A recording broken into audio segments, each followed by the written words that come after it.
Hello, everybody, and welcome to the show. It is Friday, for me at least.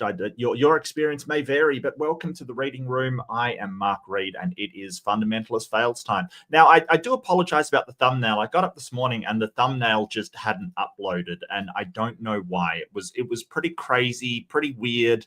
It had some generic thumbnail on. I'm not sure where it got it from. It just had this thing on, but I got the thumbnail all corrected, so that should be showing up. So I'm Aussie, really? I never noticed. Look, the accent should have given it away. I do have a atrocious, some may say an aggressive, some may say an overly enthusiastic Western Australian accent. And Western Australians specifically, we can tell the difference. We can tell. Trust me. The West Australian seems to be more Englishy kind of thing. Think Heath Ledger, he was Western Australian. Think Tim Minchin, he was Western Australian, if you're familiar with those people. And so this video was a suggestion. I think it was from either Pinworm or Left-Handed Jedi, but I couldn't find the message. But it was a suggestion to do this video, which was sort of, yeah, Perth. Yeah, absolutely. Perth represent. Yep. So this was suggested. Was it you, Pinworm, or Left-Handed Jedi? I can't remember. Somebody did suggest it, so I do apologize if I've got the wrong person. I think it was Pinworm that suggested it, but I've been interacting a lot with the people over at the sort of ironically named Think Institute, who do presuppositionalism. And presup has been coming up a lot for me. Like, it's just been one of those things which has been...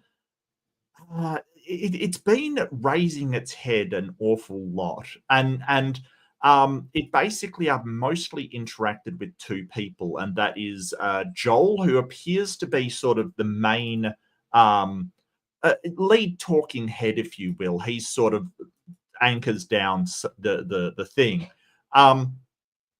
and he uses as a, you know, I'll generously say a moderator, Alex, who seems to take sort of, you know, signals from him and stuff like that. So I'm not sure how much a moderator. See, the thing about it is that they have these call-in shows, and they are call-in shows. He calls them debates, but they're not debates, okay? And I kind of, it is one of my pet peeves that people will call different things debates, like Standing for Truth used to do it a lot. He'd basically have an open room and then say, hey, that's a debate. And it's not a debate. A debate is where you have a, you know, formal or informal debate. You have a structure, a set structure of, you know, this time, that time, and that most of it is moderated, or almost all of it's moderated. You have either an MC or a moderator giving equal time to both and making sure that people are basically engaging in some kind of equal dialogue on equal setting. To me, that's a debate, whether it's formal and it's sort of, you know, has the highly structured rules of formal debate, or if it's informal, where you're basically going in, someone's moderating a conversation, and that's about it. And it's a whole spectrum in between there. But, you know, to sort of have a call-in show where you've got your buddy, you know, muting where you want him to and doing all that, that's not a debate to me. I get people are sort of using it in a colloquial sense. Oh, it's a debate. I had an argument on Discord or an argument online. I had a debate with them. Yeah, I get the colloquial thing, but I think it's kind of misleading to call just a call-in show or an open room or any of these things a debate. So I'll actually sort of avoid doing it, because I find it kind of clickbaiting and kind of very just sort of misrepresenting what it is. The reason why we give respect to a debate is because, as much as possible, the moderator is supposed to be neutral and facilitates an equal playing field. So when we say debate and you say, hey, you know, Christopher Hitchens debated William Lane Craig, it suggests a sort of a neutral venue, neutral moderator, and a certain level of sort of equal playing field. And I think that some people use that to try and make it sound like, oh, well, I debated this person and they didn't get a word in edgewise, when really what they've done is they've had their own room with their own moderator and, you know, muted wherever they wanted to, cut off wherever they wanted to. Well, it might have been, okay, well, it may have been somebody else. So I apologize. I apologize if I missed the person that says somebody suggested this to me, and I really looked for who it was. I couldn't find it, but someone did. So this was somebody's idea. It's basically the video is called Atheism Refuted in 15 Minutes. Now, the funny thing was the video was like 43 minutes long, but it did include a question and answer at the end. So I really think that it's fine. It's supposed to be within 15 minutes. Just 1 second. I just forgot my water. I might see if my wife is available to grab it for me. You called him once as a Christian. Yeah, I don't know, Pinworm. I usually, you have recommended a lot to me, which I really appreciate. And please, you know, if you've got recommendations, put it in the comments or email me. I'm more than happy. You know, I love getting recommendations because usually they're quite good. But the reason why I've put it as oh, thanks, Pinworm. I try my best. Like, let's not say everything I do is awesome. That debate against Jim Bob was a total dumpster fire. Like, really was a dumpster fire. I feel like I could have done way better in that debate. I think that, you know, I would like to think that I can, you know, I can go through any conversation and keep my cool and stuff. I'm as human as the next person, and their entire strategy is to annoy people. That's their strategy. Which brings me to Joel. Part of his strategy is to annoy the opponent. And I think it is with Precept, they're trying to annoy you. So when you say, hey, you know, that's absolutely ridiculous and stuff, they can say, oh, look at him. He's breaking down. He's not, you know, he's not rational kind of thing. It is a form of kind of poisoning the well kind of thing. I think that part of it is that poisoning the well, and we've seen it from all kinds of Precept, not just Joel. Like, he's just another one. And to be honest with you, Joel is certainly not the worst Precept out there. You know, I think that Cy 10 Bruggencate is a lot more condescending. Darth Dawkins is just openly insulting to people. I think that, you know, as Precepts go, he isn't too bad, so I really don't mind him that much. I know that a lot of people dislike him. I appreciate how apparently sure he is of what he believes without being able to actually back it up, kind of thing. Like, he really goes, well, yeah, I'm absolutely correct.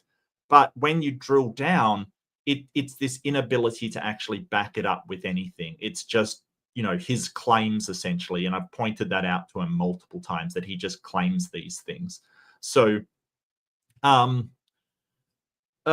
I mean, I've been on the line. I thought it was interesting. I had a good time on the line. I've not watched a ton of it. I've seen a fair bit.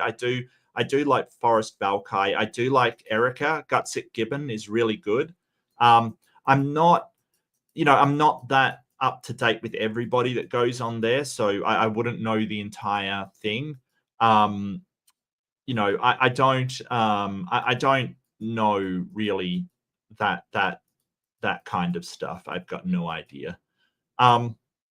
You know what, Pinworm? I have thought the same, but at the same time, I don't know what I'll be like in, you know, 20 years of doing this stuff. Like, I've got to remember that I'm fairly new on the scene, you know, relatively speaking to some of these people that have been around forever. And I don't know how I'll feel after 20 years and being attacked for 20 years. I don't know. So I kind of, I kind of get that people can be mean. Some people need it. Some people need to be shocked out of these things. So I can't comment. I wouldn't do, or say some of the stuff that other people would say. But at the same time, I'm not them. I don't have the experiences that they have. And, I know that Matt Delahunty's been very effective at deconverting people and getting people to deconstruct. And it's interesting that you bring up deconstruction because it really ties in with what we're talking about, like this presuppositional kind of stuff. Because presuppositional things and deconstruction are kind of opposite. So what's deconstruction?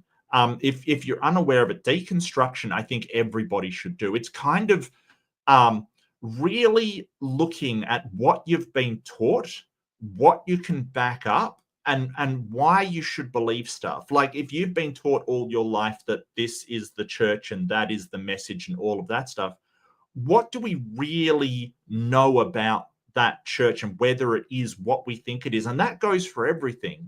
We can go to our education and go, well, let's take it from starting from the very start.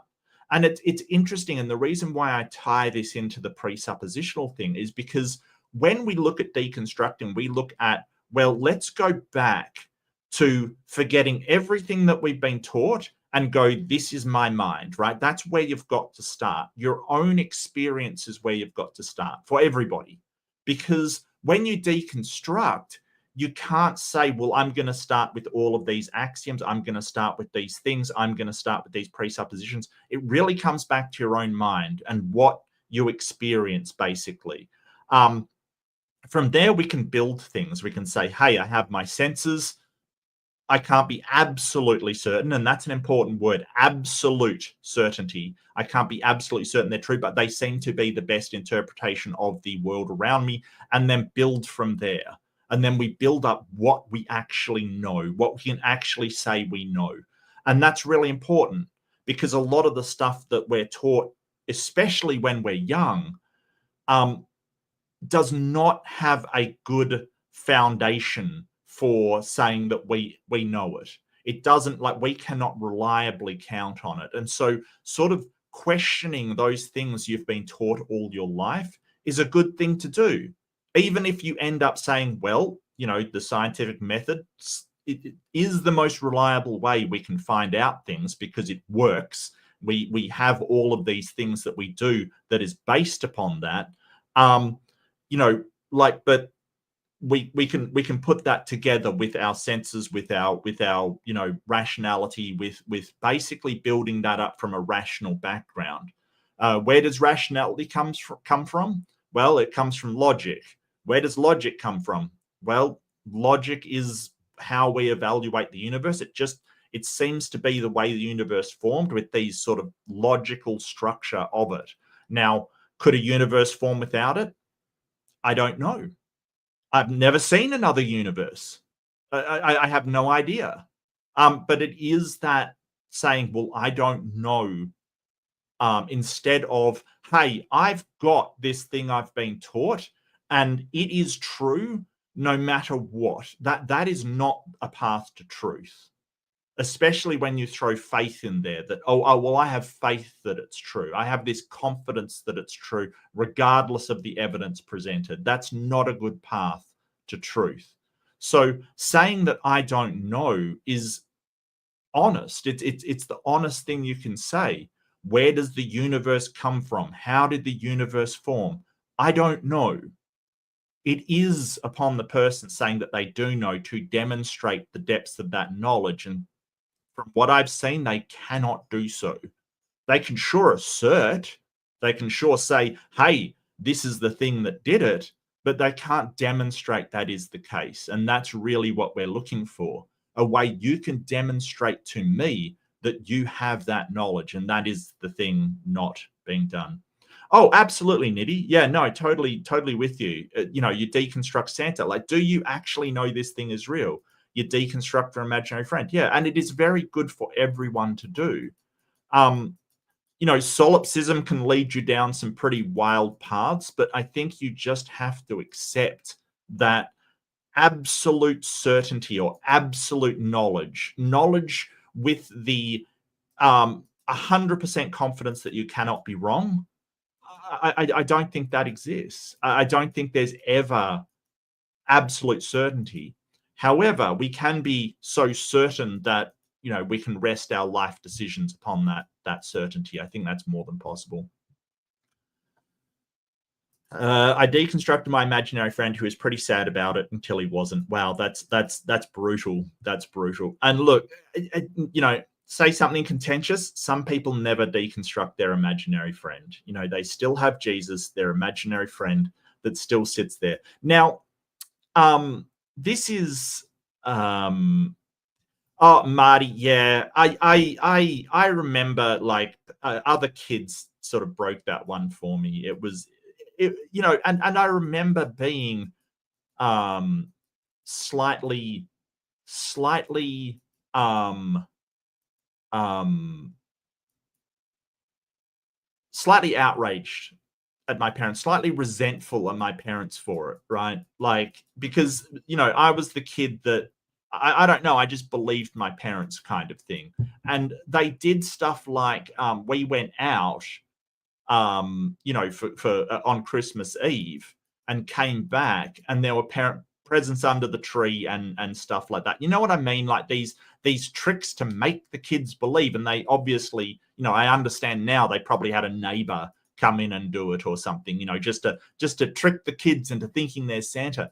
But, you know, like, I was like to the other kids, no, like, this happened. You know, we went out, and when we came back, there were you know, our parents were with us, so it couldn't have been my parents.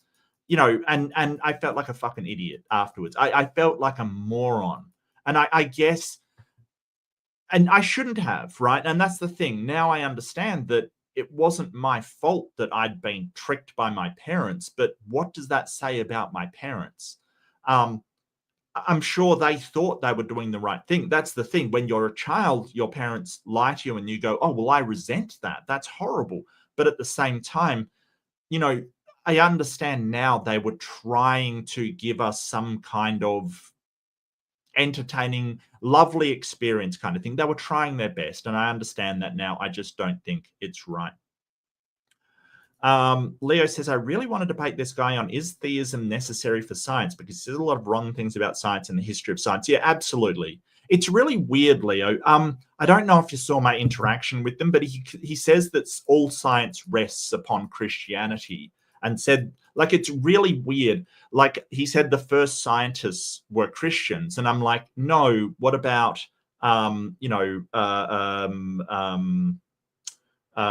you know, Eratosthenes, you know, Aristotle, Archimedes, right? Pythagoras, all of these people in ancient Greek times, they were before Christ was around, and they were doing science. And the guy goes, they were doing it inconsistently.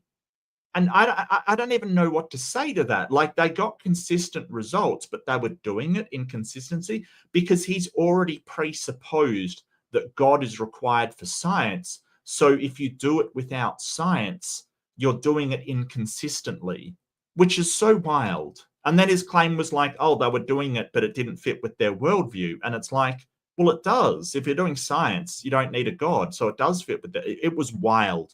I highly recommend watching that video, because it was incredibly obvious that he was just asserting that God was necessary for all of these things without actually demonstrating it was so.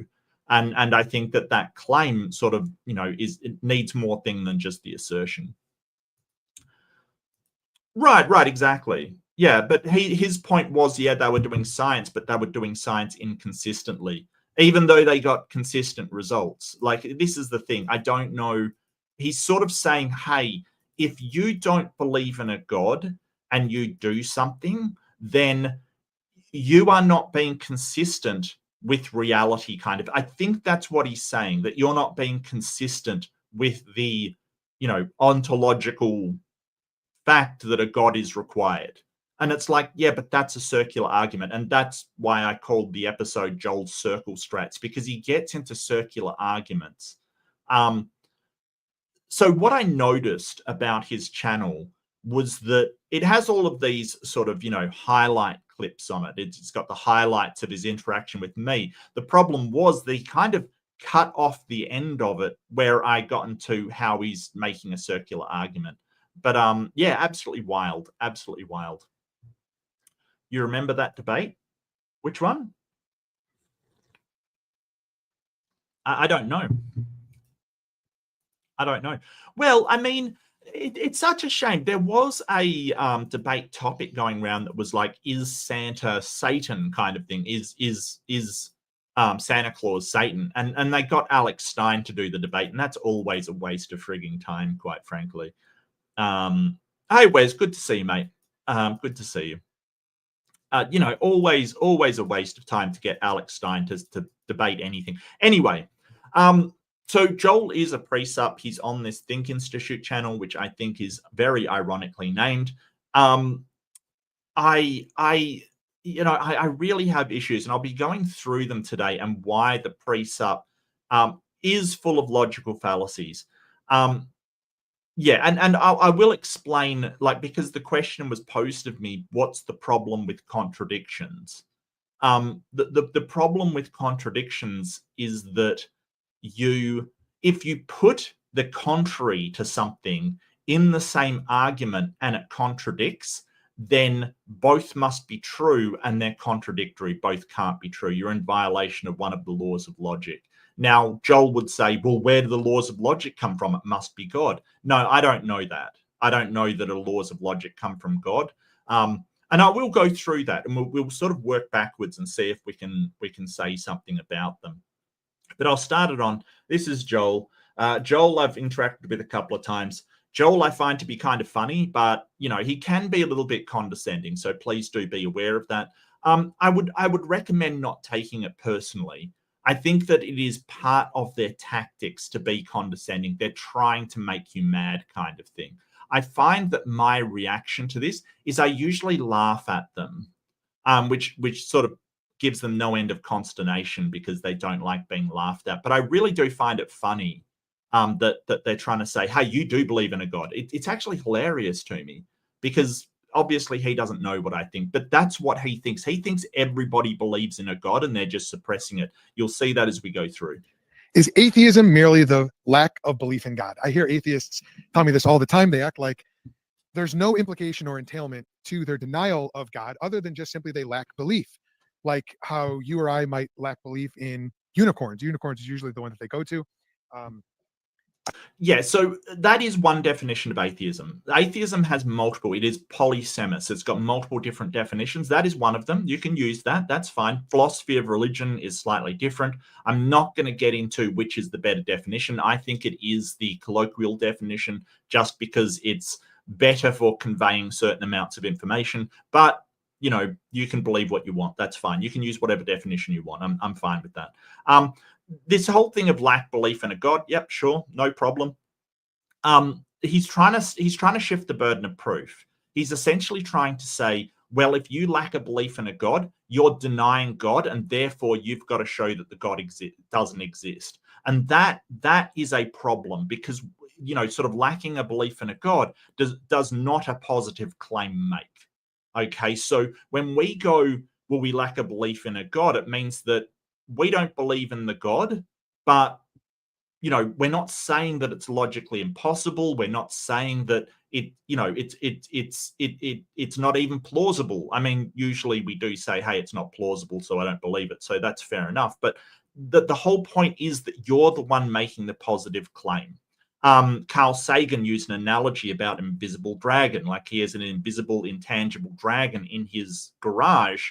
You've got to prove that it doesn't exist. It becomes impossible. And we're really talking about falsifiability with that. You cannot falsify something that by definition is beyond the ability to falsify, right? So you can't just say it's unfalsifiable, therefore you should believe in it, because there is an infinite number of unfalsifiable things, unfalsifiable entities that we don't believe in. Right. And Joel has infinite number of unfalsifiable things that he doesn't believe in. Like if I make up that, there's a genie at the center of the Andromeda galaxy, you can't falsify that. We can't get there. It isn't big enough to be seen. It's magical, so it has, magical hiddenness. You're not going to get to a falsifiability criteria. So if Joel was to be intellectually consistent with that argument, then he should believe it as well. And then that will lead to all kinds of contradictions. And those contradictions are why an argument fails. Lamp genie? Well, I mean, you can't see the lamp. It's in the Andromeda galaxy, so it's so far away. But, if you can't, prove me wrong, denying the genie. And this is where you can use the same arguments to show that it is a flaw in logic. Because the whole point is that if you put in the genie in another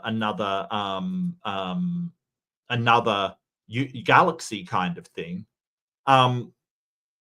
you can use the same argument. Well, a disbelief in the genie, there's more entailment to that. You're denying the genie exists, therefore you've got to prove that the genie doesn't exist. That's really what he's doing. That's 100% what he's doing. Well, if you don't believe in a God, that entails a position of denying that God exists, and therefore you've got to demonstrate that God doesn't exist. No, that is not how burden of proof works. The reason why is because I could assert tons of things to you that are unfalsifiable, and you would have to demonstrate each doesn't exist when it's not possible to demonstrate that each doesn't exist because they're unfalsifiable. It's a bad way to do things. I think that's kind of a silly example because we know for a fact that unicorns have existed. They're called elasmotheriums. And yeah, well, I mean, elasmotheriums, when we talk about elasmotheriums, that's like I think it's a woolly rhino, I believe. Elasmotherium. Yeah, so basically he's talking about a woolly rhino. What can I say about this? Like, that's not what people are talking about when they talk about a unicorn in modern times. And that's where sort of so this is sort of what he's talking about, the old sort of woolly rhino single horn. Look, that's not what people are talking about when they're talking about unicorns. It's very important that we don't conflate words here, that when atheists say, hey, unicorns, right, they're not talking about, possibly some megafauna that lived, 40,000 years ago or something. We're not talking about that. We're talking about a mythological beast that has a magical horn and is, sort of a combination between maybe goat and horse, depends on what time period you're taking that from. But the modern unicorn is a horse. It's not a pachyderm or even a relative of the pachyderm. It is a horse. It is an equine. So that cannot be the unicorn that we're talking about because it does not meet the criteria to be a unicorn. So it's important to understand that even though you're saying you're sort of conflating, that's not what we're talking about. So it cannot be that. It can't be. They're pretty awesome animals. I think they coexisted with man. I think the Bible actually talks about them. The Bible actually talks about them. Yeah, and strangely enough, he might be right that they did coexist with man. I think they were from 40,000 years or so ago, which man would have been around. So it is possible. It is possible the Bible's talking about them, sure, but that's not what we're talking about when we say a unicorn, like in modern day, right? If somebody on the street said, "Oh, go and pick up a unicorn plushie for me," like if your wife said, "Hey, your daughter really likes unicorns," they're not talking about a woolly rhino. They're not. Okay, so you can put that one to rest. That's not what people are talking about. And this simple conflation is just, oh, we called something unicorns back in the day, so therefore they exist. Well, really we're talking about a magical beast that can hide from view using magic, another unfalsifiable claim. Because if you say, well, there's no unicorns, they died out, you can say, no, it's a magical creature that's a horse with a magical horn. Well, no one's seen one. Well, it can hide. It's magical. Well, it can, turn invisible. It can do all of these magical things. It's a friggin' unicorn, right? That's the whole point. And he's just trying to miss the point because it's fatal to his argument. Another one is sort of Bigfoot. He can say, hey, they used to live a while ago. They were Gigantopithecus, right? They were a actual giant ape thing. Yeah, but we're not talking about the one that went extinct. We're talking about in modern day. So sort of a conflation between context is required for him to evade it. And, we can bring up all kinds of things like this. We can bring up, like I said, a genie. Do you think genies used to live with man? Not sure. But the point is that atheists will say that their belief, their lack of belief rather, yeah, in God has no implications, no effects further downstream. I don't think that's the case. I think it does have implications downstream, but they're not claiming knowledge, right? And this is the important thing you've got to realize. They'll sort of say, hey, atheism, you say you're an atheist, you've got to demonstrate or justify or somehow, show that a God does not exist. Number one, that's shifting a burden of proof, as I mentioned earlier. Number two, well, it's not necessary that you make a knowledge claim to be an atheist. It's about belief, and knowledge is justified through belief, but sort of it doesn't have to be justified because it's just a belief and not actual knowledge. Now, it may be rational to rest that belief upon something, but you don't even have to go to the level of knowledge to be an atheist. It just requires belief or a lack thereof, saying, well, I don't believe in a God because I've got no evidence for it. You don't have to justify it more than that because it's a belief, right? You don't have to. You don't have to know there's not a God in order to be an atheist. It's just a belief, right? And I think that, having a belief there's no God based upon a lack of evidence is more than reasonable. It's very reasonable. So I really think that he's sort of off the wagon with this one. He's trying to make this really high burden of proof for an atheist and a really low burden of proof for the theist. So while you've got to prove the non-existence of something that is by definition unfalsifiable, the bar is up here for the atheist. For Joel, the bar is all you've got to do is prove that God is possible, logically possible, and then it is. That is the lowest bar you can possibly get, with the highest bar for the atheist. It's just ridiculous how much he wants to shift those expectations of where the it's called an epistemic bar. It means where the justification of your belief or knowledge is. He wants to shift it way up for the atheist, and he wants to shift it way down for the theist. And that's his game. Well, what I want to show you is how to respond to this claim. I want to show you that atheism is not an idea that is just taken in isolation. And although there are different kinds... Well, I'm not sure what he means by in isolation, because there's plenty of things that I lack belief in. I lack belief about alien visitations to Earth. I lack belief in Bigfoot. I lack belief in unicorns existing today. I lack belief in tons of things. So I'm not sure what he means in isolation. I think, again, he's trying to shift the burden of proof.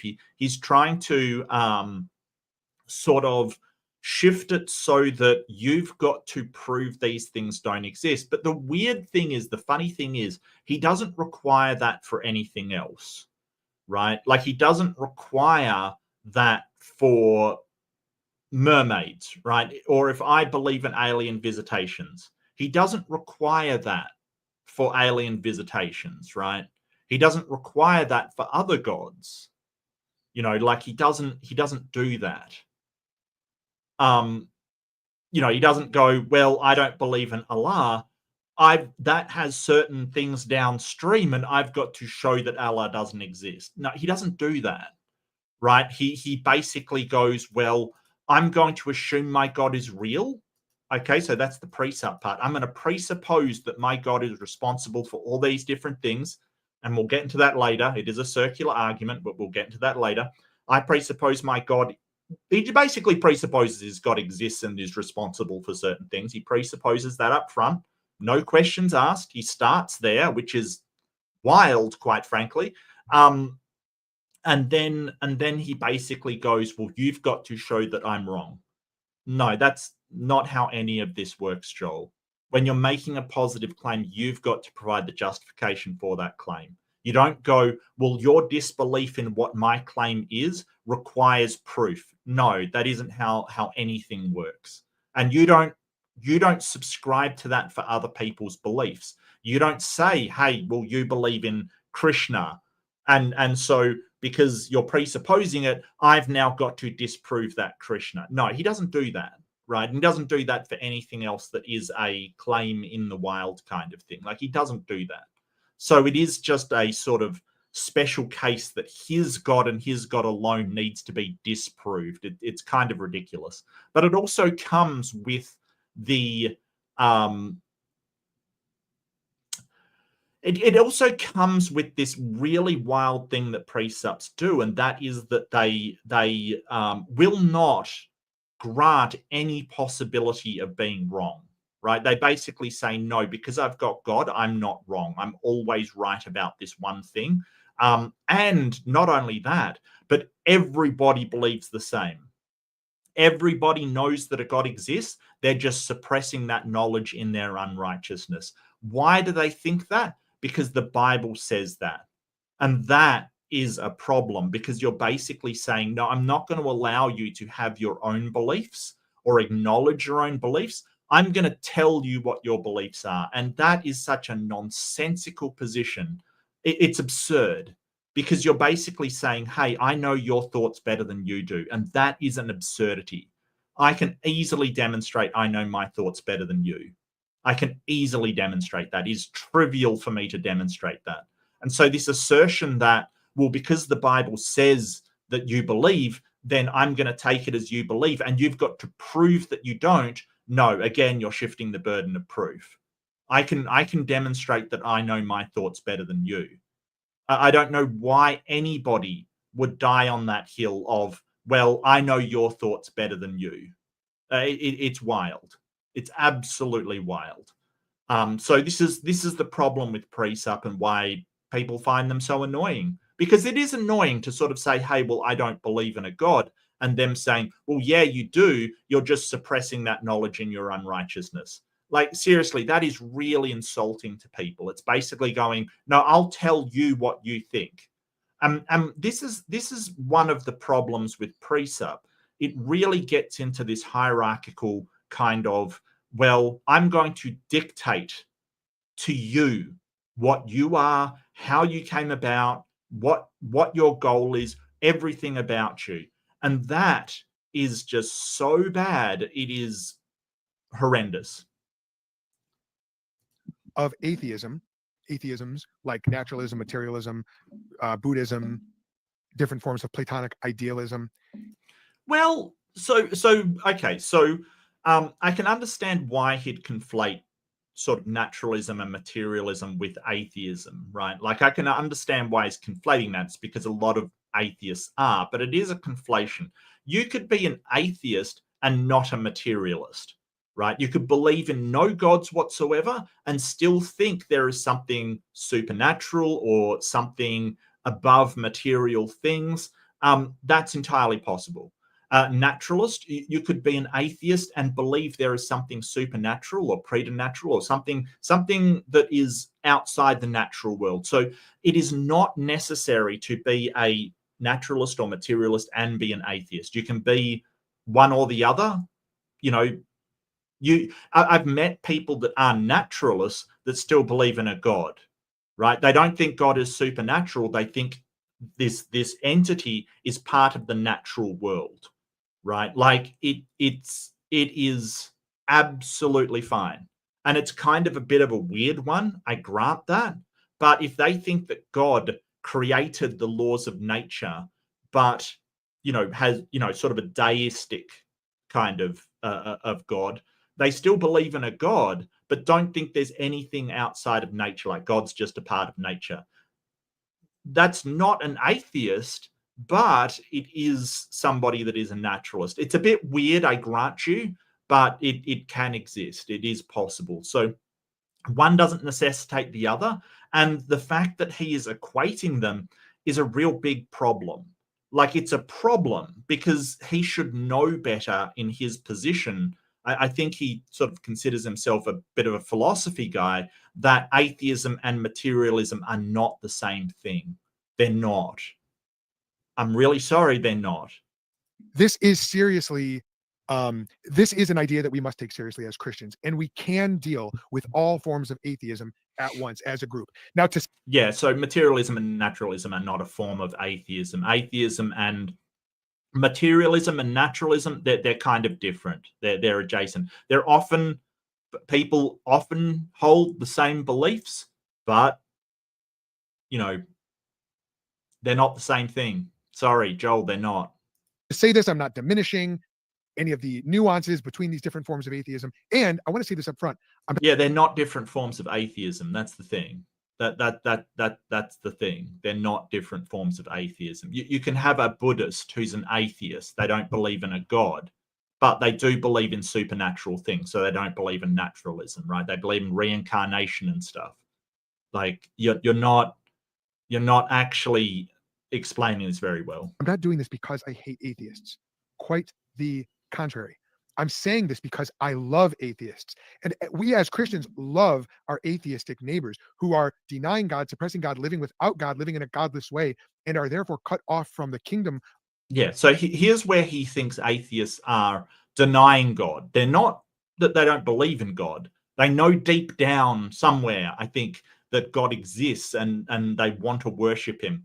This is the weird thing that you get into. And sort of I think with love comes tolerance and acceptance. I think with love comes, well, you believe this thing and I accept that. That's my idea of love. Like, that's what I would say. I don't think he does, because if he loved atheists, he would accept what they say as their beliefs. He would respect them. Like, what is love without respect? And if you can't respect their beliefs and what they tell you their beliefs are, I seriously question that.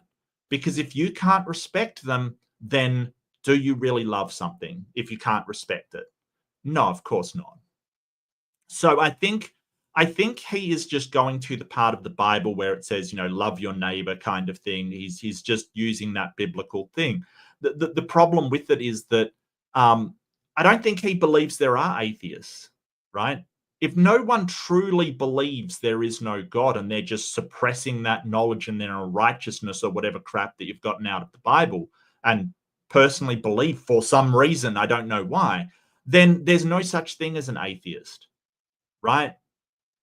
Right? Because if you, follow me on this.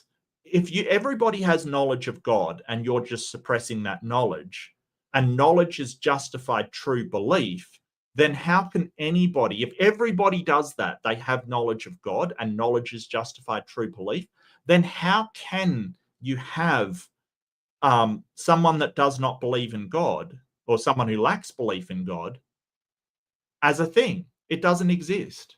So, I'm inclined to agree, aren't you? I'm inclined to agree. Or I think that they're motivated by what the Bible tells them. See, I don't understand. What I don't understand is you truly believe that you have the kingdom of God coming. You're going to be fine. You've got the truth kind of thing. Why do you need to convince others of that? Like, what's the point? I don't really understand it. Like the Calvinists, I kind of understand, because they're like, well, the elect is the elect, the unelect is the unelect, and we don't need to convince people because God will choose at the end who's going to come and who's going to not come. So us trying to convince people, well, if God's going to do it anyway, what's the point? And I kind of get where they're coming from. If God wants people to be saved, then it doesn't matter if you go out preaching or not. They're just going to be saved. The only thing I can say is that in the Bible, it says to go out and preach. But with an omnipotent God, I don't know what the point is. I really don't. And I mean, part of the Bible where it sort of says, hey, people will be judged. If God knows what the judgments are going to be ahead of time, I'm not sure what all the song and dance is about. Why can't we just get this show on the road if we know exactly who's going to be saved and who's not? I have questions about that, but I'm sort of getting off on a tangent. You know, the only thing I can say is that it tells people to go out and preach the word and get people, you know, in the thing. But at the same time, there's sort of a cynical part of me says that that's sort of how the church has propagated throughout the years. That how it continued itself. So all of sort of Paul's teachings about, you know, going out and proselytizing and preaching and evangelizing kind of thing, it really does seem suspicious that he just wants to grow the church. Like, he doesn't really care about, you know, saving people or helping people or whatever. He just wants to grow the church. So I have some, you know, real issues with that. Yes, I know there's only 144,000 elect, but, you know, you're going to be one of them. You know, it's all the other people that are not going to be one of them, you know.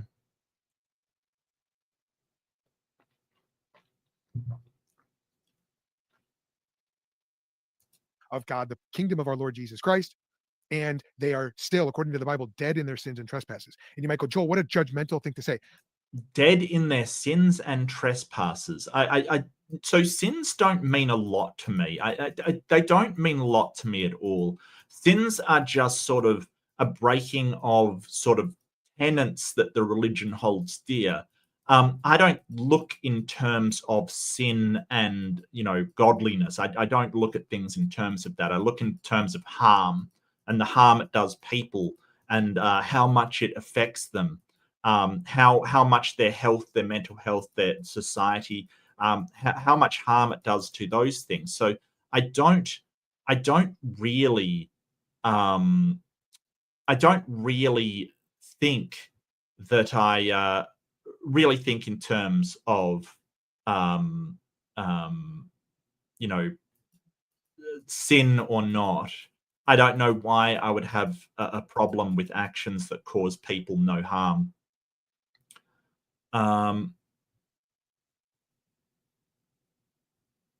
Oh, comparing success rates? Oh, look, it depends on what you define as success, Kian. If you sort of, you know, compare people that have changed their minds due to you talking, I can guarantee Matt Delahunty's changed way more minds than Joel ever has, because Joel relies on precept, which is kind of, nobody even gives precept the time of day if you don't already believe it, for obvious reasons that I'm going to point out when we get into the actual precept stuff. Like, what's really interesting when you ask a precept if it was precept that convinced them, it usually isn't, right? Like, I've never heard somebody go, no, it's these presuppositional arguments that convinced me there was a God. It usually isn't. It's usually I had an experience, or you know, I was raised in a church, or, you know, I started talking with somebody. You know, people get convinced, but it's usually never precept that does so. Precept is there to reinforce belief, not create it. That's the key. And also, when you start talking about sort of financial success, if that's what you're talking about, then it's not strange that a sort of a you know, an institution or a entity that is taking tithes and, you know, really going after donations and creating their own things are going to do better than somebody who's really not that interested in making money. Though you've got to ask yourself, how is that in line with Jesus's teachings that you're boasting about, you know, the $5 million that he's worth? $5 million worth, yeah. How is that keeping in line with Jesus' teachings of give away all your possessions to the poor? I'm not sure, but it's interesting, isn't it? And isn't it interesting that you go to financial success as a measurement for successful during your life? Why is financial success success? I don't define success in that way. I define success as life satisfaction. And that may include some kind of financial success, but it depends what satisfies you in your life.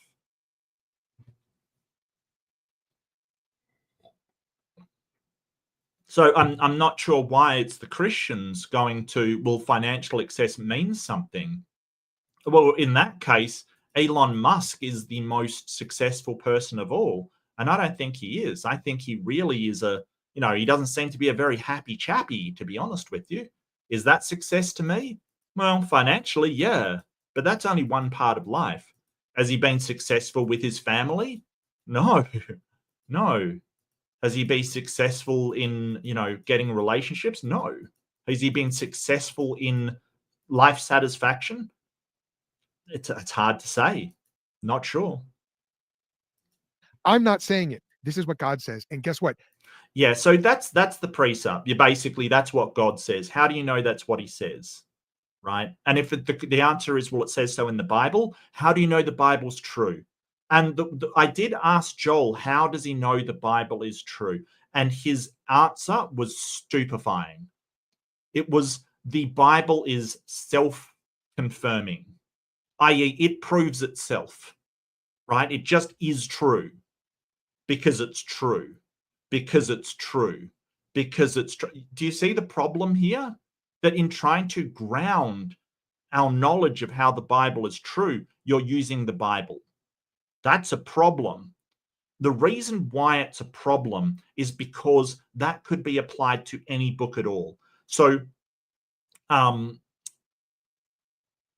we can show that an argument is poor by something called a reductio ad absurdum, right? It's basically, Joel once told me, and this is where I was gaslit. I don't think Joel was doing it intentionally. I just think he was wrong. But he sort of said, "Hey, a reductio is a internal critique, so you can't put anything other than God in there." Not true. I went and actually investigated this because I went, well, that doesn't sound right, but kind of, damn, what's it? We can put something else in. So a form of reductio ad absurdum is putting in a contrary into the same argument, right? So if I say, hey,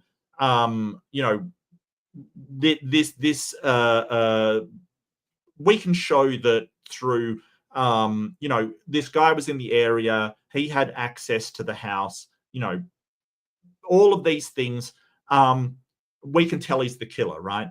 So a reductio would be like, we put in a contrary there. Let's put in the butler in there instead. Does it meet the same criteria? If it does, and there is a conflict between the two things, then that is the absurdity. It can't be both. That doesn't mean your answer is incorrect. It just means that line of argumentation is not valid because it leads to contradictory results. So an reductio ad absurdum is, look, Kieran, I'm doing a review of something that someone's put on the internet. That's what I do every Friday. I've called in to talk to Joel. It's not like I'm hiding. And I'm happy to debate him if he wants to debate. Like, this is the thing. You think I'm hiding in some way? Joel does criticism on atheism as well. It's not like he has me on. And considering that he chopped off part of the interaction that we did, I'm not taking great umbrage at that. That's what he's done to edit the clip down. Okay. Like, this whole thing is like, well, he doesn't have a chance to respond. Doesn't he have his own channel? Can't he do his own thing? I'm not begrudging him, looking up stuff and, doing commentary on stuff. So why are you begrudging me that? Is it because you don't agree with me? Is why you're begrudging that? And what does that say about you? If I can take criticism and say, okay, he's criticizing atheists in this way, this is why I don't think it's right. If I can take that criticism and respond, why can't you guys? Like, I don't understand. Why is that? It's almost like you want special treatment. No, you don't get special treatment, mate. You get to criticize my ideas. I get to criticize yours. It's not like it's what really, really trips me out. What really makes me just so amazingly incredulous about all of this is that, you know, we've got a Christian, and I don't mean to pick on you, Kian. I just want you to understand that you're boasting about a $5 million empire that Joel has to do all of this stuff. And as soon as some random atheist idiot on the internet starts to point out his logical fallacies, you suddenly don't like the criticism. Is it that you just don't like atheist criticism? Is that what you're saying? Like, I really want to know.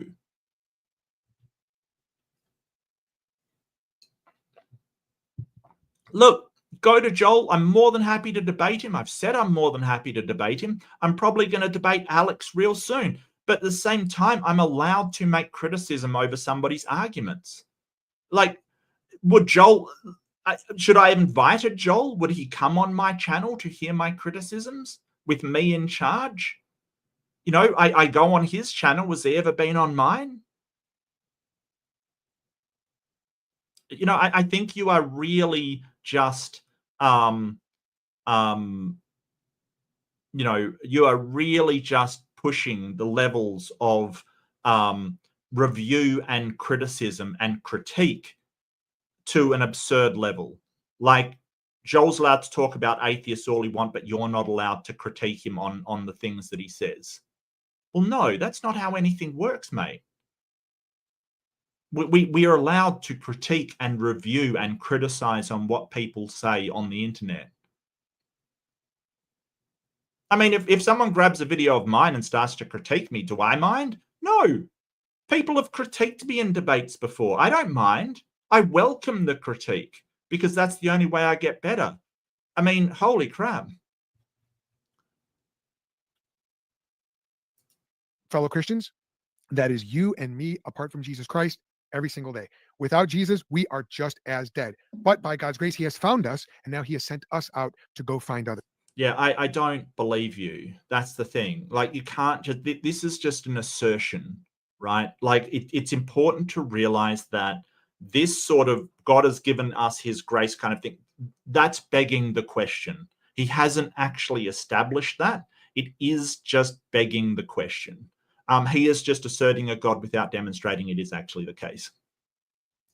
So that is what we're talking about in this episode. Who am I? My name is Joel Thaddeus, and it's my job to help you to become the worldview leader that your family and your church need you to be. Okay, so I'm not sure. So a worldview leader.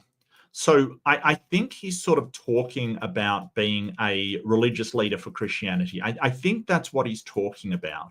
You know, I think that this kind of stuff, like a worldview leader, you're really talking about continuing on apologetics. Now, my concern is that precept kind of annoys everybody, including other Christians.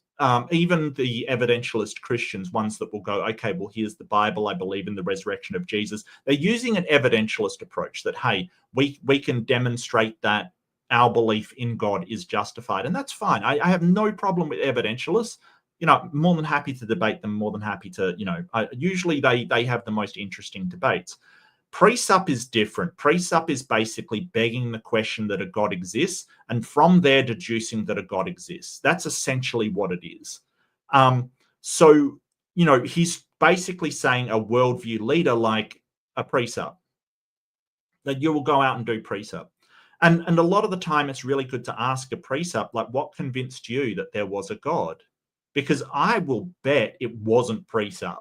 Like, it wasn't the precept argument. It wasn't tag. Even William Lane Craig said it wasn't any of these arguments that he presents that convinced him. When asked, William Lane Craig said that what convinced him was a pragmatic concern, i.e. it was good for his life to be Christian. And that's fine. I get where you're coming from, but it doesn't really go to why you should believe.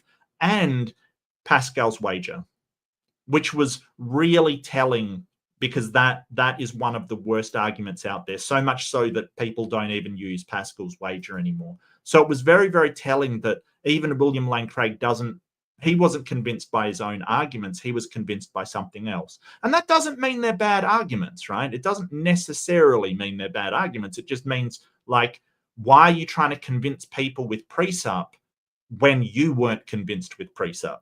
Because from where I'm sitting, it only really convinces people that already believe. That go, oh, that's a fantastic argument. They already believe that God did everything. So it seems like a tactic for being condescending to people that aren't of your own religion, just frustrating them, essentially, just sort of making your own side go yay. And that's not a good reason to believe in anything. And today we're going to be answering the question, what is wrong with atheism? I'm going to do my best to get to your questions at the end, kind of on a limited time crunch here.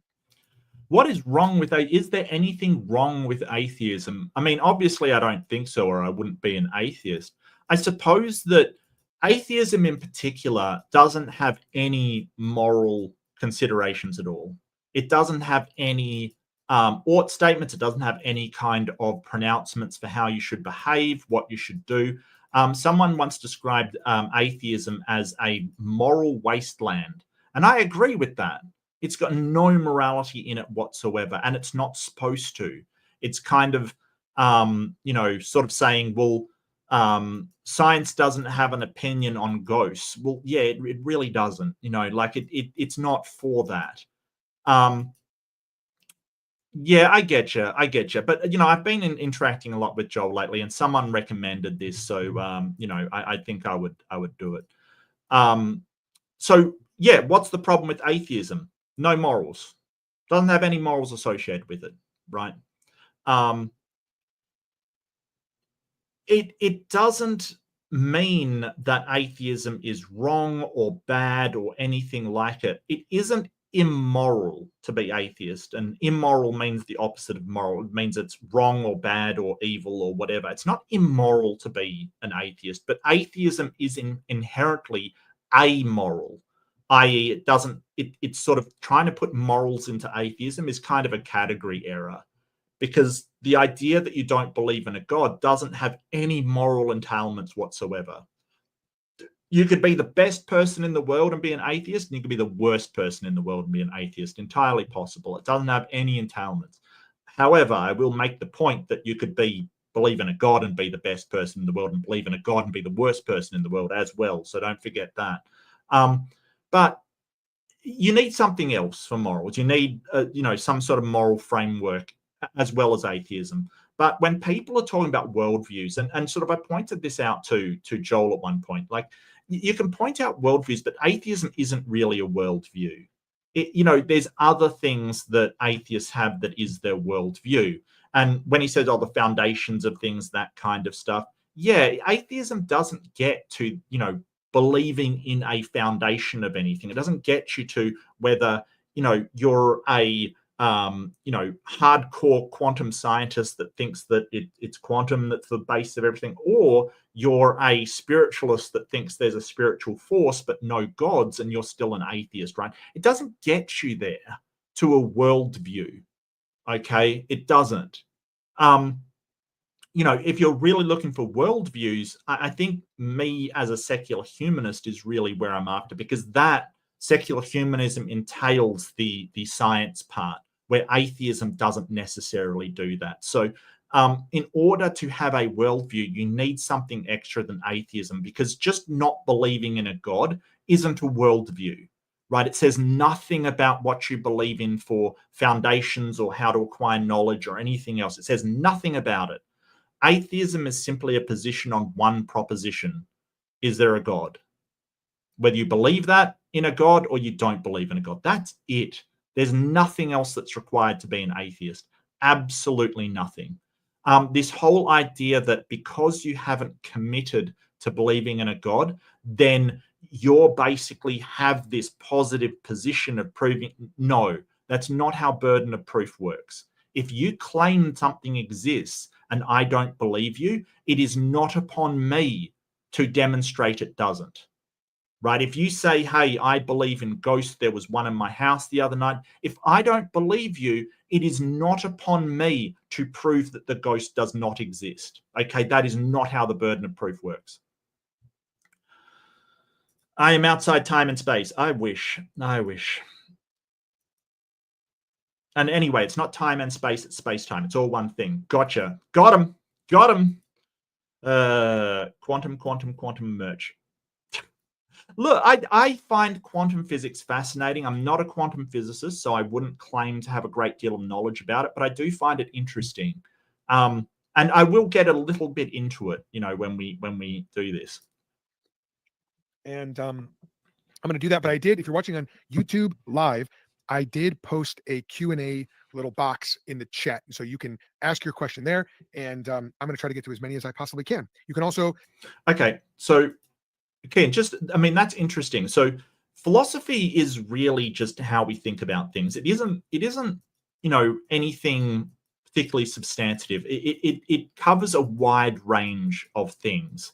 It's just sort of thinking about things. So philosophy includes science, for instance, which is methodological naturalism. So within philosophy, we have a number of methodologies for finding out stuff. So we have modal logic, we have methodological naturalism, we've got all of these different Aristotelian logic, all of these different stuff for finding out things. Some of them works and some of them don't. So when you're talking about evidence, the strength of the evidence really depends on the framework of the methodology of which it is in, right? So if I have evidence in a legal sense, for instance, it has to meet certain criteria to be legal evidence, right? It can't be hearsay, for instance. It can't be all these different things that we know is unreliable. Okay, so that's one thing. Usually when people are talking about evidence, they're talking about either scientific evidence or some kind of reliable evidence. You've got to have a reliable methodology to present that evidence in order for it to be good evidence. So when we're talking about evidence, we're really talking about something that is reliable, or the methodology behind it is reliable. So unfortunately, a lot of the evidence that we see isn't reliable. It just isn't. Like, for instance, eyewitness accounts is not reliable. Everybody knows that. Police know that. When they take statements, they expect them to vastly vary in certain ways because people get things wrong. Like, that's one of the things. Scientific evidence is very, very reliable. We know this because we've used it, that methodology to produce all kinds of weird and wonderful things that work. So yeah, it's not so much just, well, any evidence is fine. It's really you want, and I used to have a criteria for evidence, actually. Let me see if I can remember it. It was sort of that it has to be reliable, repeatable. There's a few R's behind it, actually. There was rigorous, right? It has to include all possible explanations, right? And eliminate those explanations. It has to be, there was another one, which meant that it has to be this sort of evidence that can, like, people getting the same evidence will get the same result, essentially. Like, everybody gets the same result when they do it.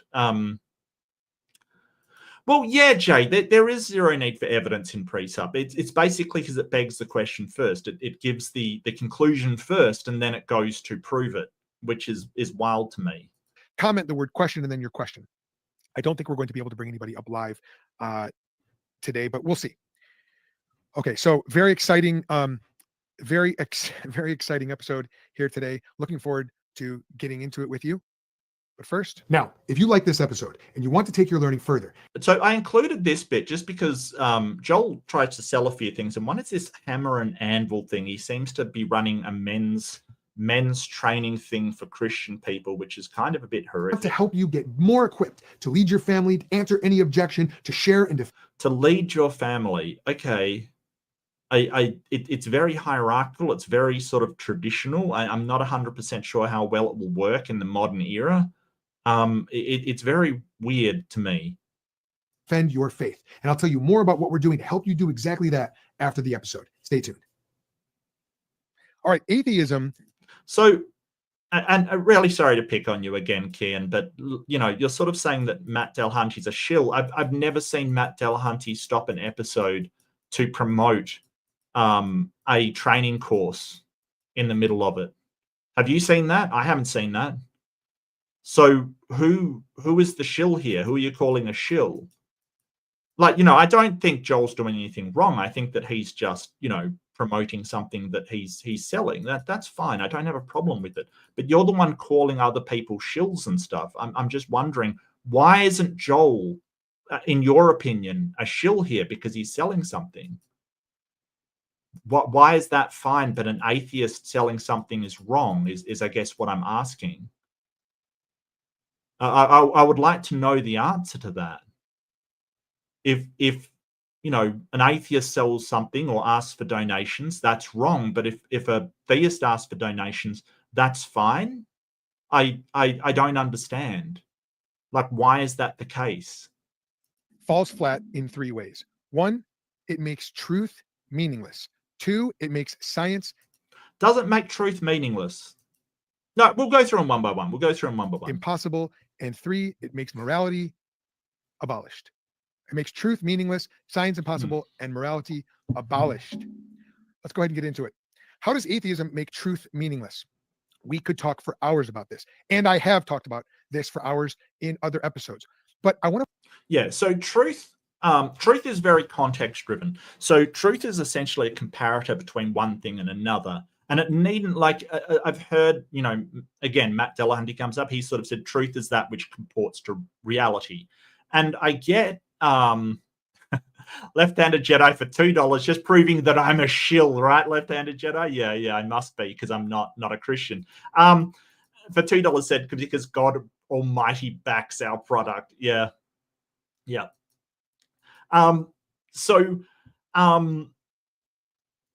Truth is highly context dependent, and you can use truth comports is that which comports with reality when you're talking about the context of truth, comparing a proposition to reality. That's fine. I get what they're saying, but that doesn't necessarily have to be the case. And I use the example, you know, the proposition Superman comes from Krypton is true, even though neither Superman nor Krypton actually exist, right? It's still a true statement. So it is context dependent, and it is a comparator. It is comparing a proposition to something else, and we're just noting a similarity there. Now, if you're comparing it to reality, yeah, there's something that is mind independent there, and that is the referent, what you're referring to.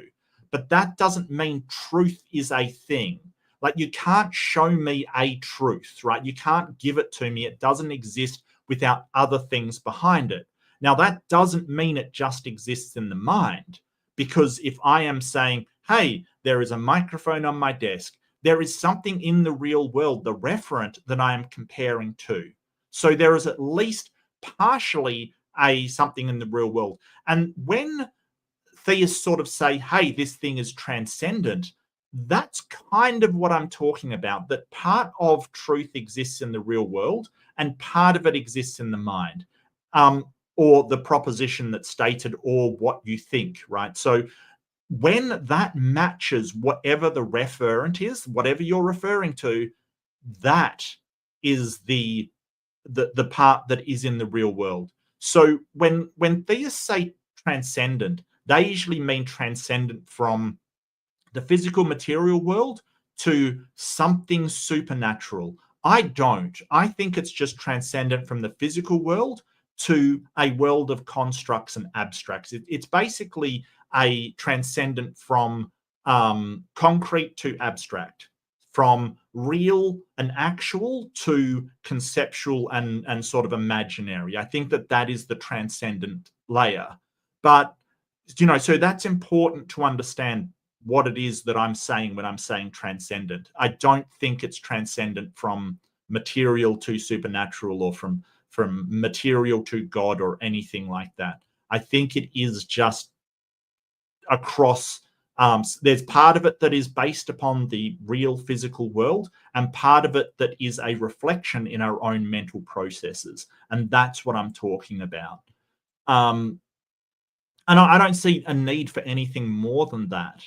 Like, for instance, if we draw a mental map of some place, right? Like if I go, well, how do I get to the store? And I draw a mental map in the roads of where I drive, right? Like, part of it is physical, right? It's obviously the road exists and I've been down it before, but part of it is just mental. I'm just creating that within my own head. That mental map doesn't change. Doesn't exist in the real world.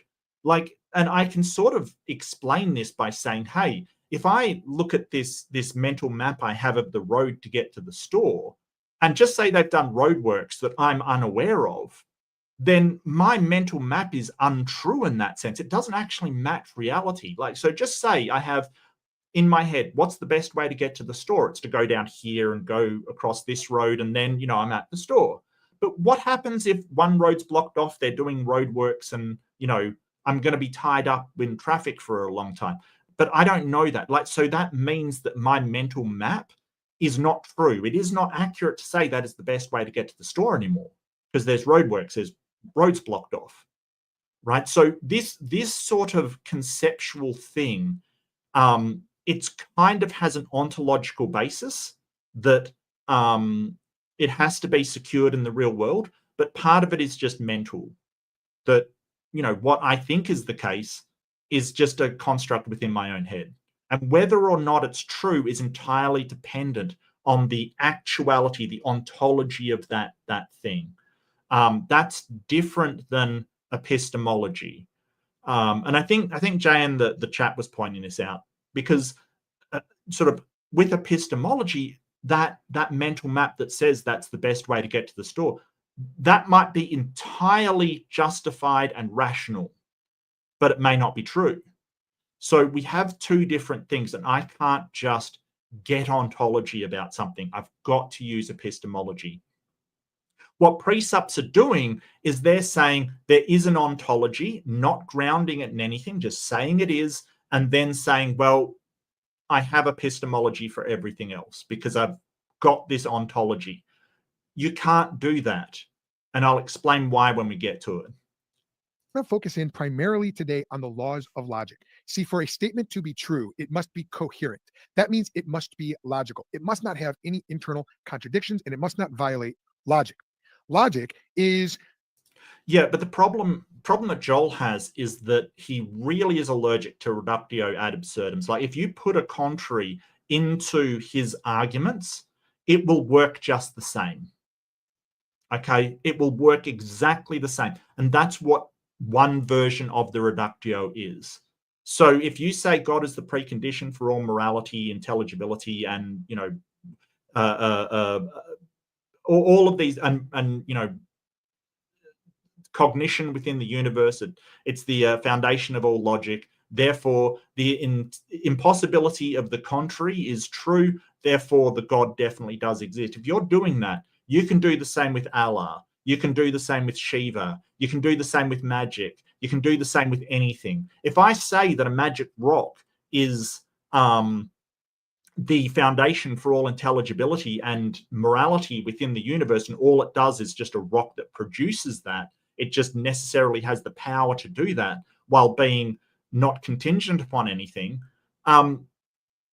that is the basis for, if I presuppose that, it will confirm everything else because of the impossibility of the contrary. The exact same argument works. Okay, so what's the problem there? Well, if you insert a contrary and it works, you've got contradictions within your own worldview, and therefore it is not a valid argument. It's not. Because if you beg the question, if you assume up front and put in and presuppose that which has not been demonstrated, you could do it for literally anything. And that's the problem. So we shouldn't automatically think that that is a good argument for what you're putting forward. That's basically it.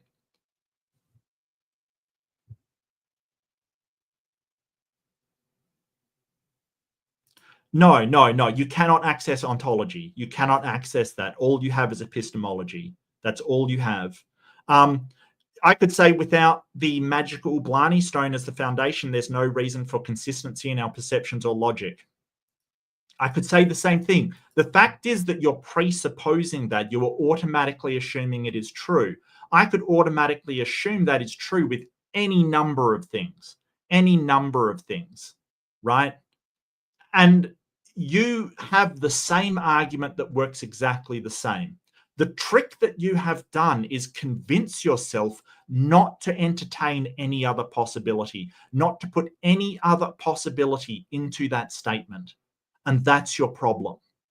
You're basically saying, well, I won't consider any other possibility because it ruins my presupposition. That's a problem. Because if the contrary, i.e., some other counterfactual is put in there and it still works, you've got contradictions and you are not being intellectually consistent. Because in order to be intellectually consistent, you would have to believe all of them. And you don't. And no one can. They're contraries. A collection of three. Yeah, right. So, yeah, exactly, Jay. You could say that the magical Blarney Stone instantiates and sustains all of reality. It works exactly the same. So if you sort of work exactly the same with a contrary position put in there, then your argument is part of that reductio ad absurdum. It doesn't work. It just doesn't. Rules. If a statement is logical, if a proposition is logical, then it accords with or agrees with or follows three rules. What are those rules, you might ask? I'm glad that you asked. They're very simple. The first is called the law of identity. It means a thing is what it is. A is A, as they say. The second law is called the law of non-contradiction. Now, some people call this the law of contradiction. I don't really care what you call it, as long as you understand what it means. And that is this: no two contradictory statements. I think it does. Well, I mean, the one in Ireland that's the Blarney Stone that people kiss, yes. But I'm talking about the magic, maximally powerful stone whose purpose is to instantiate, sustain the universe, provide morality, and all of the intelligibility and laws of logic. Right? Like, I'm talking about a magical stone, not the stupid one in Ireland. So it's a different thing. You can't kiss the actual magical Blarney Stone because the actual magical Blarney Stone is transcendent of this universe. But it's not an agent, doesn't decide anything. All it does is just create these things. So really what it is that it's a counterfactual, right? Like, it is just an alternative to God that obviously isn't a God. It's not an agent. It isn't something that decides anything. It just does, right? It's a counterfactual. It's a contrary to God. If you put it into the presuppositionalist arguments, it works exactly the same. It's fine, right? Which means that those arguments are subject to a reductio ad absurdum, because those two things cannot both be true. You can't have an all-powerful magic stone and a God at the same time. That doesn't work. So that shows that the argument is a terrible argument. Like, it doesn't actually work, because when you put a contrary in it, it works exactly the same. But I'm not talking about the physical Blarney Stone. That's just a crude imitation created by Irish people in order to generate tourism. Right. So when I brought up the Blarney Stone with Joel, he says nobody believes in that, which is interesting. And, I think the conversation sort of went downhill from there. But it's really interesting when presups say, well, no one believes in the thing that you're providing as a contrary. It is a red herring, because and a red herring is basically something that has nothing to do with the argument. It's a distraction, basically. Is what a red herring is, because it doesn't matter if nobody believes in it. It's still a contrary. And I might add that even in his own worldview, let's go to an internal critique. Before Adam, no one believed in God. So God still existed with no one believing it. So why wouldn't a magic stone exist with no one believing in it? Interesting, no?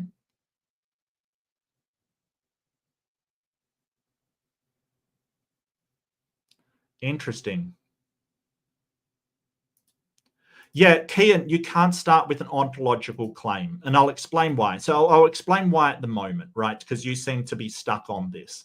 The whole point is that we have no access to ontology. The reason why is because our perception, our seat of consciousness, is removed from anything ontological, right? So when you basically have epistemological chain, you basically have a chain of epistemology, how you are getting to knowledge about something, you're essentially starting with you, the seat of your consciousness, because that is what your awareness is, right? So when you deconstruct, you're going back to, well, let's go back to what I actually have access to and, what I actually know about that. So really, I mean, even senses are coming to you. Really, your own mind is the start of that.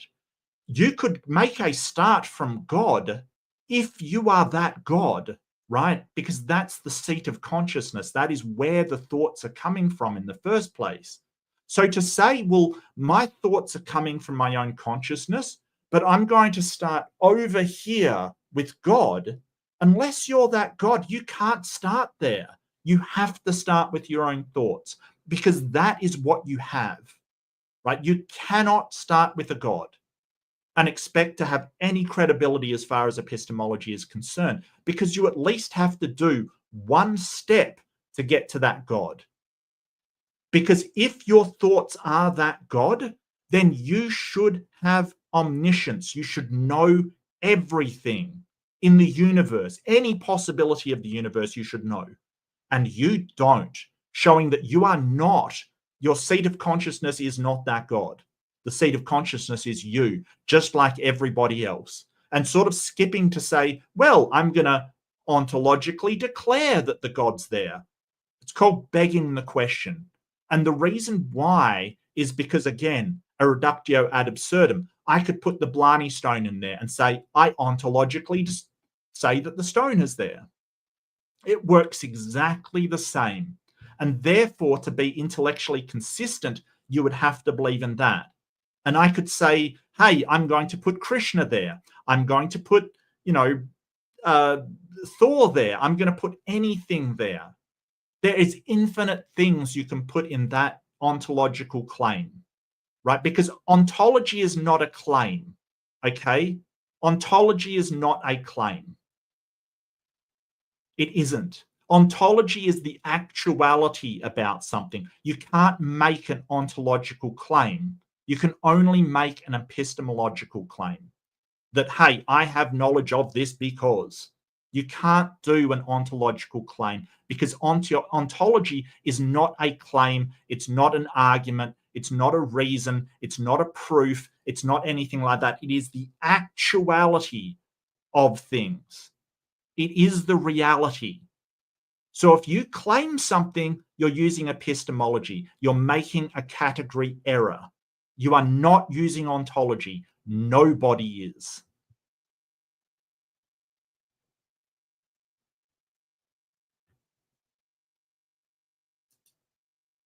Yeah, so homework for you, Kian. Put something else in there and see if it works. Something else with all-powerful, put the Blarney stone in. Put another God in there and see if it works. If it does, it's a reductio ad absurdum.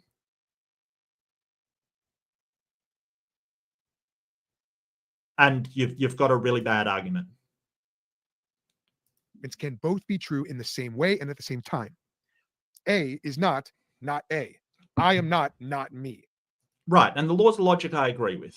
Right. So the law of identity says that all things are, all things that make something have the properties of that something, and nothing without the properties of that something. So that's all it is. It's just saying things are things with the properties they have. That's the law of identity. A equals A. It's very, very simple. The second one, the law of non-contradiction, just says that with any proposition, it cannot be both true and false at the same time. And this one's a bit weirder. Like you don't have to, So if I say that is a duck, it's either a duck or not a duck. That's either true or false. It doesn't. You can't have it as being both. right? Now, it doesn't matter how you classify a duck. It can't be both. The third one, the law of excluded middle, says that for any proposition apart from true and false, there can't be another category, right? The proposition's either going to be true or false, but not something else kind of thing. So, if I say that thing is a duck, that is either true or it's false. There can't be a, well, kinda. That doesn't exist. It's either true or false, which is hilarious because, like a lot of precepts I've spoken to, when I ask them if God's an agent, they say it's a special kind of agent. It's another category, showing that they don't understand the excluded middle because that is a violation of the excluded middle. All right.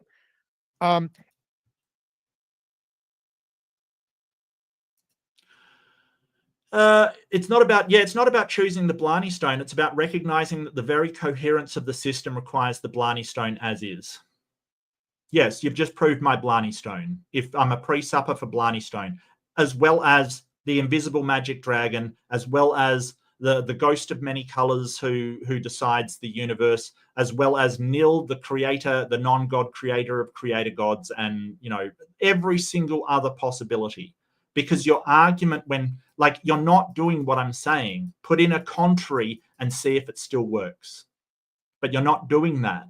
You're just saying, hey, God's the only one I will consider. Why? Why won't you put in a contrary and see if the argument still works? Because you don't want to. Because you're dishonest. You don't want to consider any other possibility because you've convinced yourself you cannot be wrong. That's what you've done. Guess what? It doesn't matter if you think you can't be wrong. You could believe that you're right all you want. It doesn't mean you're right. It just means you've convinced yourself you can't be wrong. So snap out of it. Put in a contrary and see if the same argument still works. I guarantee you it will. And then the third law of logic is the law of excluded middle. What that says is that a statement is either true or false. He's correct. And we abbreviate this one by saying A or not A. Now, atheists... No, I just said this. Seriously, if you're not going to listen, I'm not even going to talk to you anymore. I just said that the Blarney Stone is not an agent, and God is an agent. Like law of identity, A equals A, it has to have all the properties of a God to be a God. You're breaking your own logic. You're breaking all logic at the moment. You are being irrational. Because if you say, hey, God is omnipotent, omniscient, omnibenevolent, it's a God of classical theism, and I say, hey, there's a rock, it's not benevolent, it doesn't give a shit, right? It's not a God. It's not your God. And if it doesn't have agency, it doesn't decide to do anything, it's obviously not a God. That's like saying a person and a rock are the same thing. And you say, well, a rock doesn't have a mind, it doesn't have agency, it can't decide anything. You're like, oh yeah, but it's basically the same thing. Do you realize how ridiculous you sound? Holy crap. No, a God decides things. It has agency. It is necessarily an agent. Like, seriously, do you realize how you're sounding right now? That your God is a rock? That it doesn't decide anything? That it just sits there? Then why worship it? You're basically arguing that your God has the brains of a rock. That's what you're arguing right now. What, is that what you believe?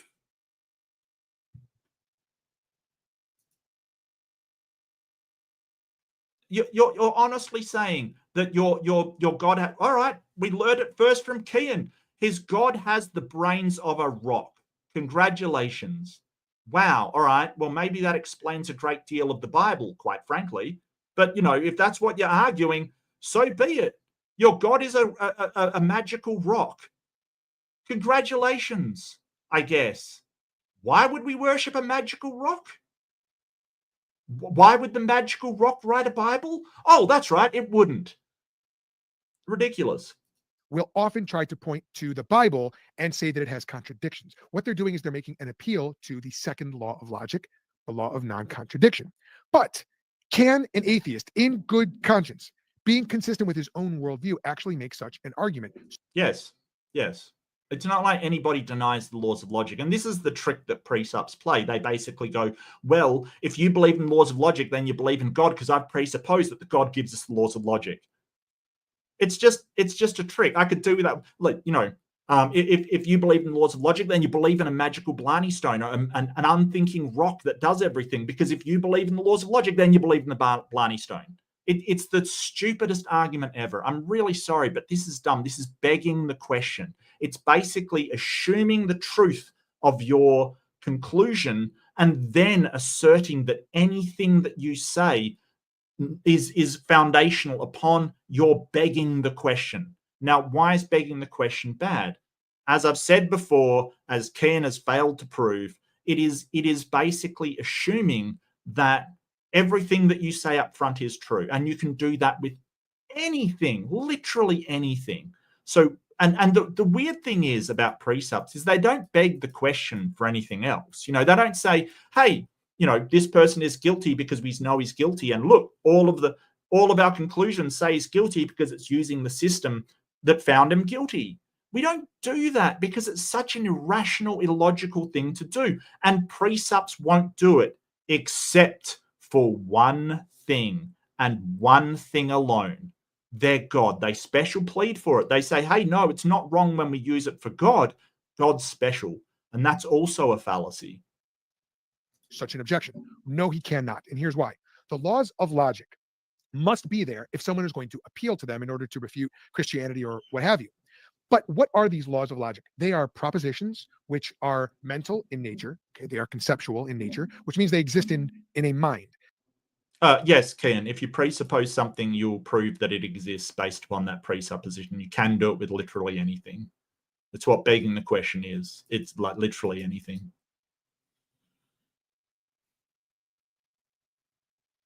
It's not logically, there's no logical problem. There may be a problem with the soundness, sure, but there's no problem with the validity.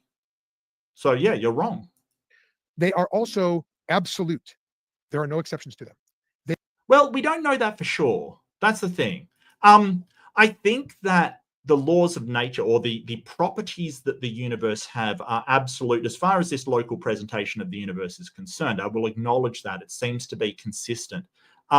There are issues where the laws of logic may not apply on a quantum level. And I said I would bring up quantum physics. So there seems to be a superposition problem where it may be that there is a middle state that is not true or false. Like if you say this quantum particle is in this position, has this spin and this charge kind of thing, there's actually a superposition which doesn't mean it's true or false.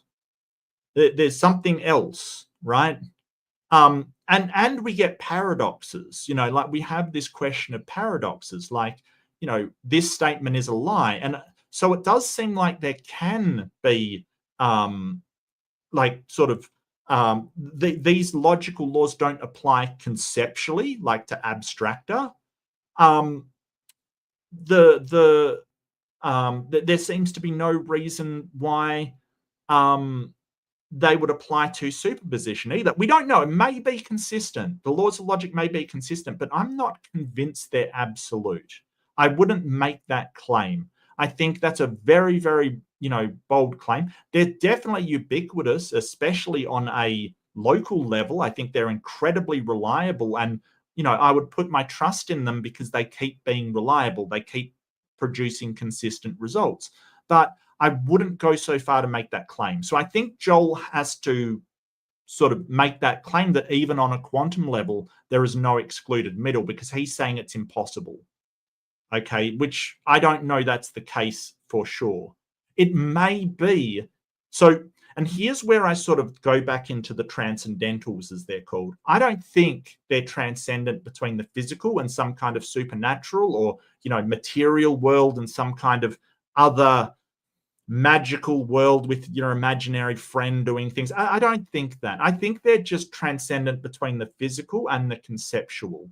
So when we talk about the laws of logic, we're really saying, hey, there's these properties of the universe that seem to work this way: the law of identity, the law of excluded middle and the law of non-contradiction. They seem to work this way. But I don't know if those laws that we've described them as are the most accurate representation of them. It might be more complicated than that. So they're kind of the model that we're using in order to describe how the universe works from everything we see around us and everything we do around us. Joel's making the claim that a God is responsible for them. Sure, demonstrate that. What you can't do is presuppose it and then say, well, I've proved it because I've presupposed it. No, I reject that presupposition, which I am absolutely entitled to do. I don't disagree that the laws of logic are a thing that are rooted in reality. What I disagree with is that you know that a God created them. You haven't demonstrated that. You've got no way to tell that. Now, that doesn't mean a God didn't, but it means that there's no reason I should believe it because you haven't actually given anything to believe that. Presupposed it and then said, well, everything else is impossible because I presupposed this. Great. You can do that with literally anything. I could say that a giraffe did that. I presuppose that a giraffe did that. It doesn't matter what else comes. It doesn't matter. If I presupposed it, I don't need to show that that giraffe could actually do it. I've presupposed it. It is nonsense. It is begging the question and expecting people to nod along, which is ridiculous. You know, that is absolutely ridiculous. I don't have to bow to your presuppositions if you don't have any evidence for them. I can just say, hey, you assert it without evidence. I can dismiss it without evidence. In the same way that someone could say that a magical dragon did it. I can just dismiss it. Absolutely dismiss it. The same thing if someone says that a magic rock, that its properties and powers are just doing these things and creating these things, I can just dismiss it. Easy. And so this is why it doesn't convince anybody that don't already believe in it, because it is a non-starter. Philosophers don't even give it the time of day. It is so irrational that it is not taken seriously anywhere in philosophy, like really not. It is a non-starter. The tag argument isn't well respected. That barely is what we're talking about. It really is a terrible argument that you're not going to convince anybody that already doesn't believe because it's so bad. They are immaterial. They're not made of matter, as my friend. Yeah, well, I mean, yeah, they're immaterial. We know that our thoughts are immaterial, but there's something about them that models reality. So what we're talking about is our, when we're talking about these things, when I'm talking about it, I'm talking about our mental model of what reality is, whether it conforms to it or not. Friend Larry likes to say, give me a bucket of the law of logic, a law of logic. You can't do it. Yeah, no, I don't think that. I think that there are certain quantum states that enable these things to happen, like the mass, charge, and spin of something is what allows something to be itself, right? So it is on a quantum level that quantum particles express themselves in a certain way that causes them to have that identity, right? So the electrons, neutrons, protons, all and other quantum particles are what give things its identity. That's essentially the law of identity, right? So if you do change some of that, it becomes something else. The identity changes at a quantum level. Now, I won't say that the foundation is a quantum field because a quantum field is a mathematical construct. It's a mathematical description of something, but it does describe quantum states within the universe. Like, again, we're getting into these transcendent things that quantum fields are our mathematical description of the inherent properties of the universe. They describe what the universe is like. So when you get down to it, the quantum state of the universe is what produces all of these things, as far as I know. Now, you may say, hey, well, a God did that. A God did all of the quantum states. Okay, prove it. Prove it.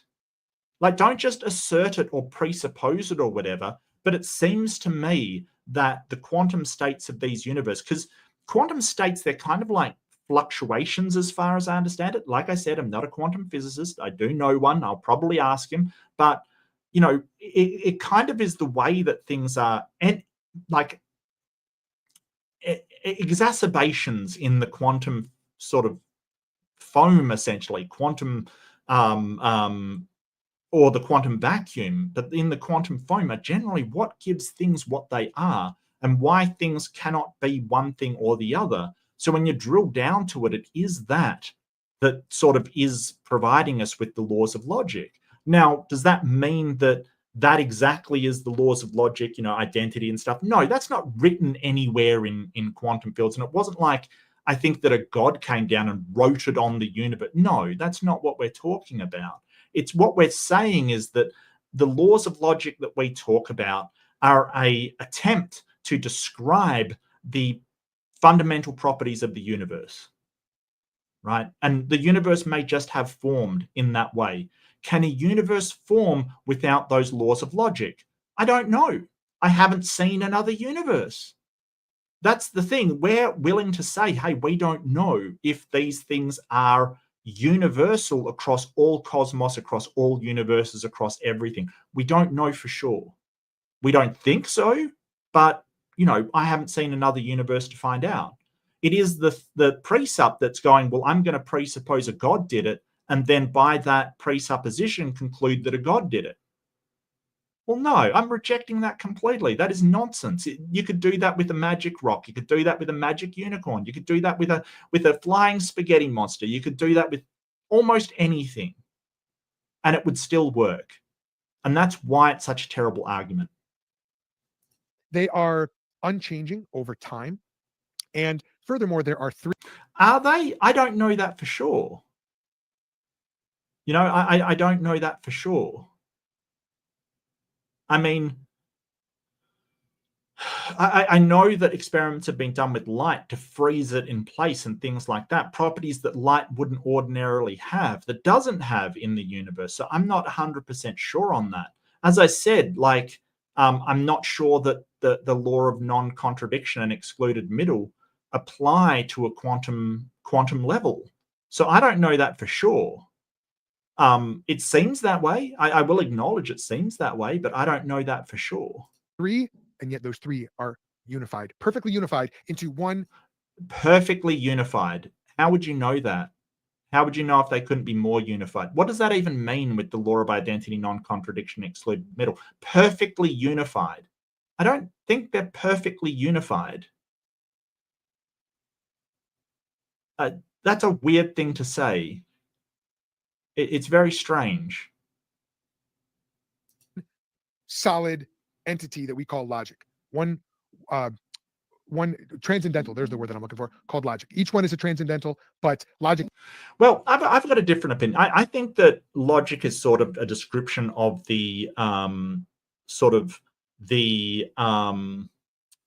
reliability of the states of the universe. I think the laws of logic are our description of them. I think the universe is logical. Could it be not logical? I don't know. Maybe a universe can only form when the perturbations in the quantum foam is a certain way that's what happens. Because I wasn't, there when the universe formed. I don't know anybody that's claiming that they know how the universe formed. I don't know. I have no idea. So,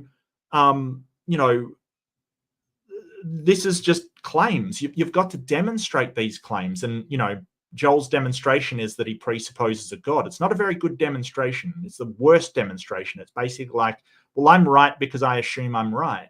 It's a terrible demonstration. Itself is transcendental, meaning it transcends and it is unified. Yeah, again, but transcendental to me is just transcending from the physical, the concreta to the abstracta. It's like when I make an abstraction of something that is real, that is transcendent of two states. It's because the state in my head isn't abstract, but it is based upon a real place. That's what I think of. I don't see any reason why we have to add another realm or place or some kind of magical fairyland in order to say, well, it transcends this thing. Why? Why? How do you know that? Oh, yeah, he knows it because he presupposes a God. That's what it all hinges upon, that he presupposes that a God did this. And sort of his argument is it's the impossibility of the contrary. Okay, so I brought up a few contraries and they work just as well. So how does Joel know that a contrary like a Blarney Stone is impossible? Well, it's because he presupposes God. So as we can point out, the God doing it provides the impossibility of the contrary, and the impossibility of the contrary provides the basis for God doing it. What's the problem there? It's a circular argument. He's resting the foundation of his knowledge that it's God in the impossibility that it's anything else. And he's resting the impossibility that it's anything else with the certainty of it that it's God. There's a problem there. You're going around in circles. When you ask for a foundation of either one of them, you're going back to the opposite one. So how do you know it was God? It's impossible to be anything else. How do you know it wasn't anything else? Because it was God. How do you know it wasn't God? How do you know it was God? The impossibility of anything else. How do you know it wasn't anything else? God. Right? It's just a circle. It doesn't have any foundation to it. And don't get me wrong. Knowledge, I subscribe to the fallibility of knowledge. Like, we can never get to absolute certainty of anything. I don't believe in absolute certainty. But just because you claim absolute certainty and go, I am 100% completely confident that it is the Blarney Stone, that doesn't make you right. It just means you think you can't be wrong. But I don't think we can get 100% certainty of anything. And if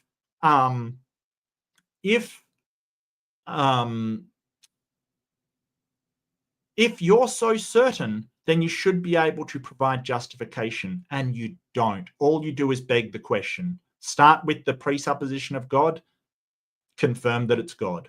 Great, you've just confirmed a presupposition. I reject it. What now? Because you haven't provided any demonstration for it to be. All you've provided is an irrational argument. And we know it's irrational because if you put a contrary in the same argument, it will work just as well. Just as well.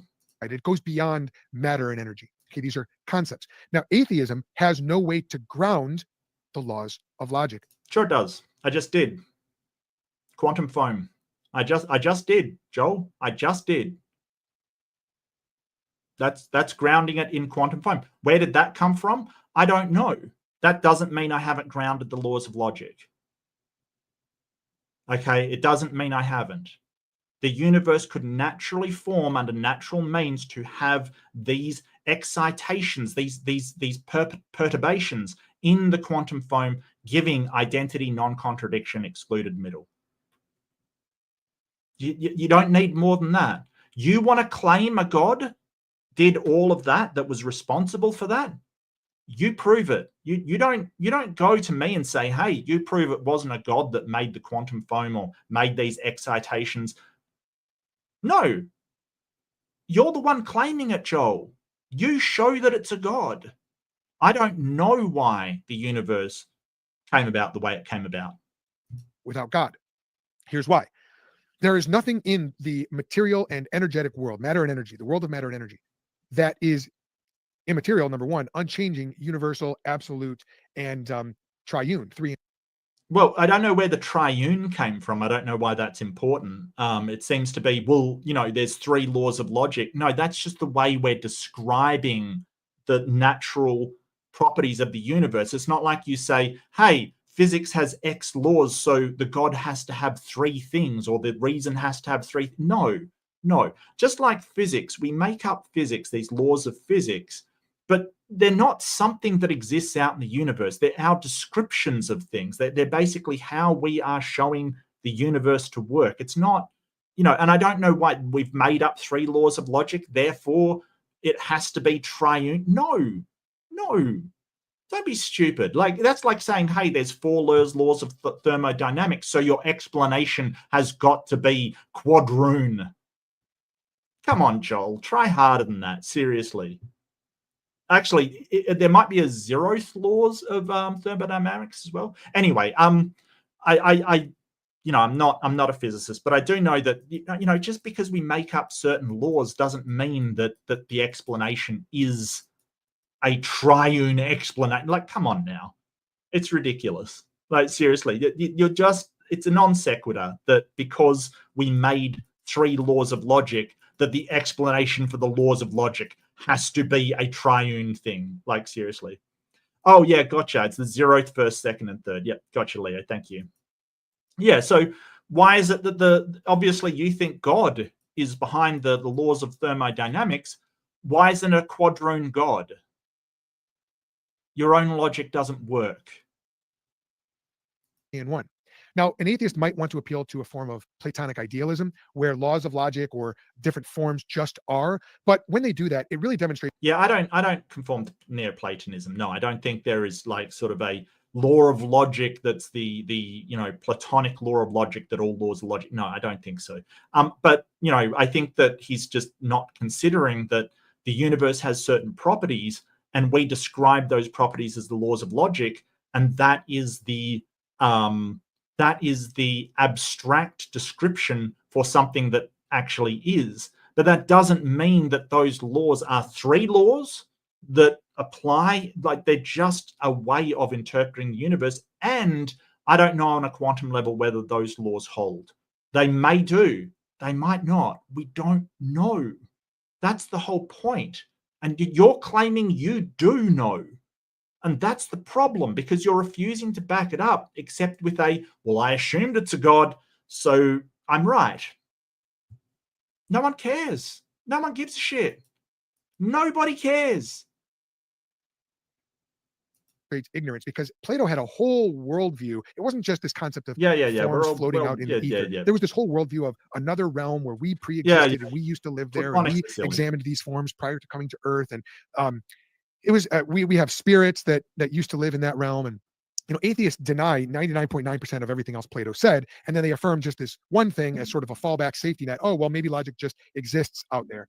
And what they don't realize is there are implications to adopting Plato's logic, and they don't explain why they believe that the laws of logic just are there, or how concepts can exist outside of a mind. They just say, well, concepts exist outside of mind. No, I don't think so. I think that concepts are in our head, and they may or may not be accurate to the actual reality around us.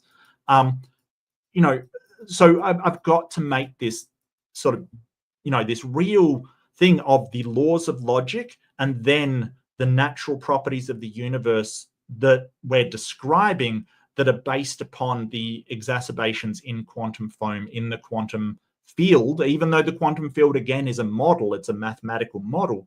But, these laws just seem to be properties of the universe. The mass charge spin of these, subatomic particles seem to give things their identity. They, where they are positioned seems to give identity. What they are, their mass charge and spin and their relationship with other things does give them the property of being non-contradictory and excludes a middle when we're talking about them. But on a quantum level, that might not actually be true. Superposition may break excluded middle. It may or may not. I don't know.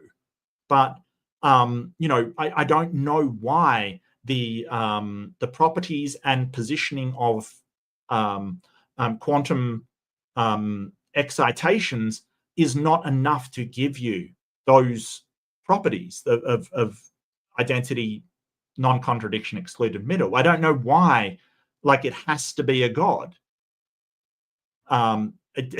Yes, thanks, Leo. Particles, yeah. Yeah, and weird, I don't say testicles. Look, I don't know why anything more than that is required. And if you're claiming something more as that is required, great. Prove it, show it, demonstrate it. Don't just assert it as a presupposition and then claim you're right because you presupposed it. That is just begging the question. That's all it is. And the problem with presups is when you say, hey, you're making contradictions or you're breaking the laws of logic in this way, they will say, you can't use the laws of logic without a God, so I win. No, you're breaking your own laws of logic too. We agree on the laws of logic. You're not just breaking my laws of logic that don't have a God, so I can't. Like, you're breaking your own. So it's so wild that they basically go, I win because I have the laws of logic based upon my God, and the laws of logic that you actually agree with aren't based upon a God, so I don't have to listen to them, so I can break the laws of logic. It is the wildest thing to watch. Somebody get to the point of saying, what's wrong with contradictions? Or what's wrong with, begging the question? Well, it's because if you put contraries into that exact argument, that exact system of logic, they all work the same. And if they work the same, you are excluding them for no reason. You should believe them all. Oh, what's wrong with that? Because they can't all be true according to the laws of logic. Oh, but you need God for the laws of logic. No, you don't. No, you don't. No. You just have to think that the laws of logic are describing properties of the universe that give rise to this description of them. That is it. That's all you got to do. Aye. Well, that's just the way it is.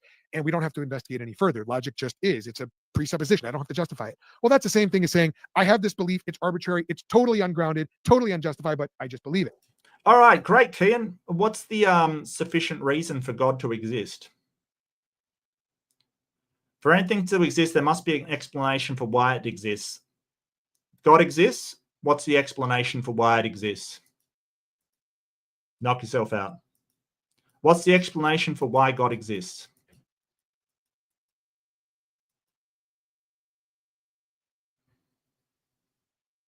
Oh, wait. Yep.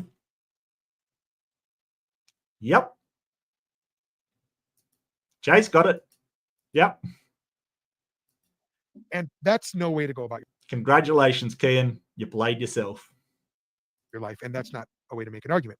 But atheism. Well, I mean, begging the question isn't a way to make the argument either. That's the problem. Begging the question, circular arguments, presupposing your conclusions, that's not a way to make an argument either.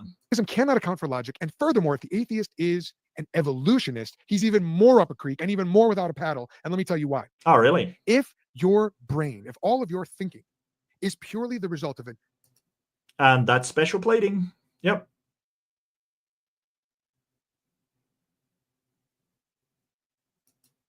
You're basically saying that other necessary things or other necessary contraries do require an explanation for their existence, except God. He's a special case.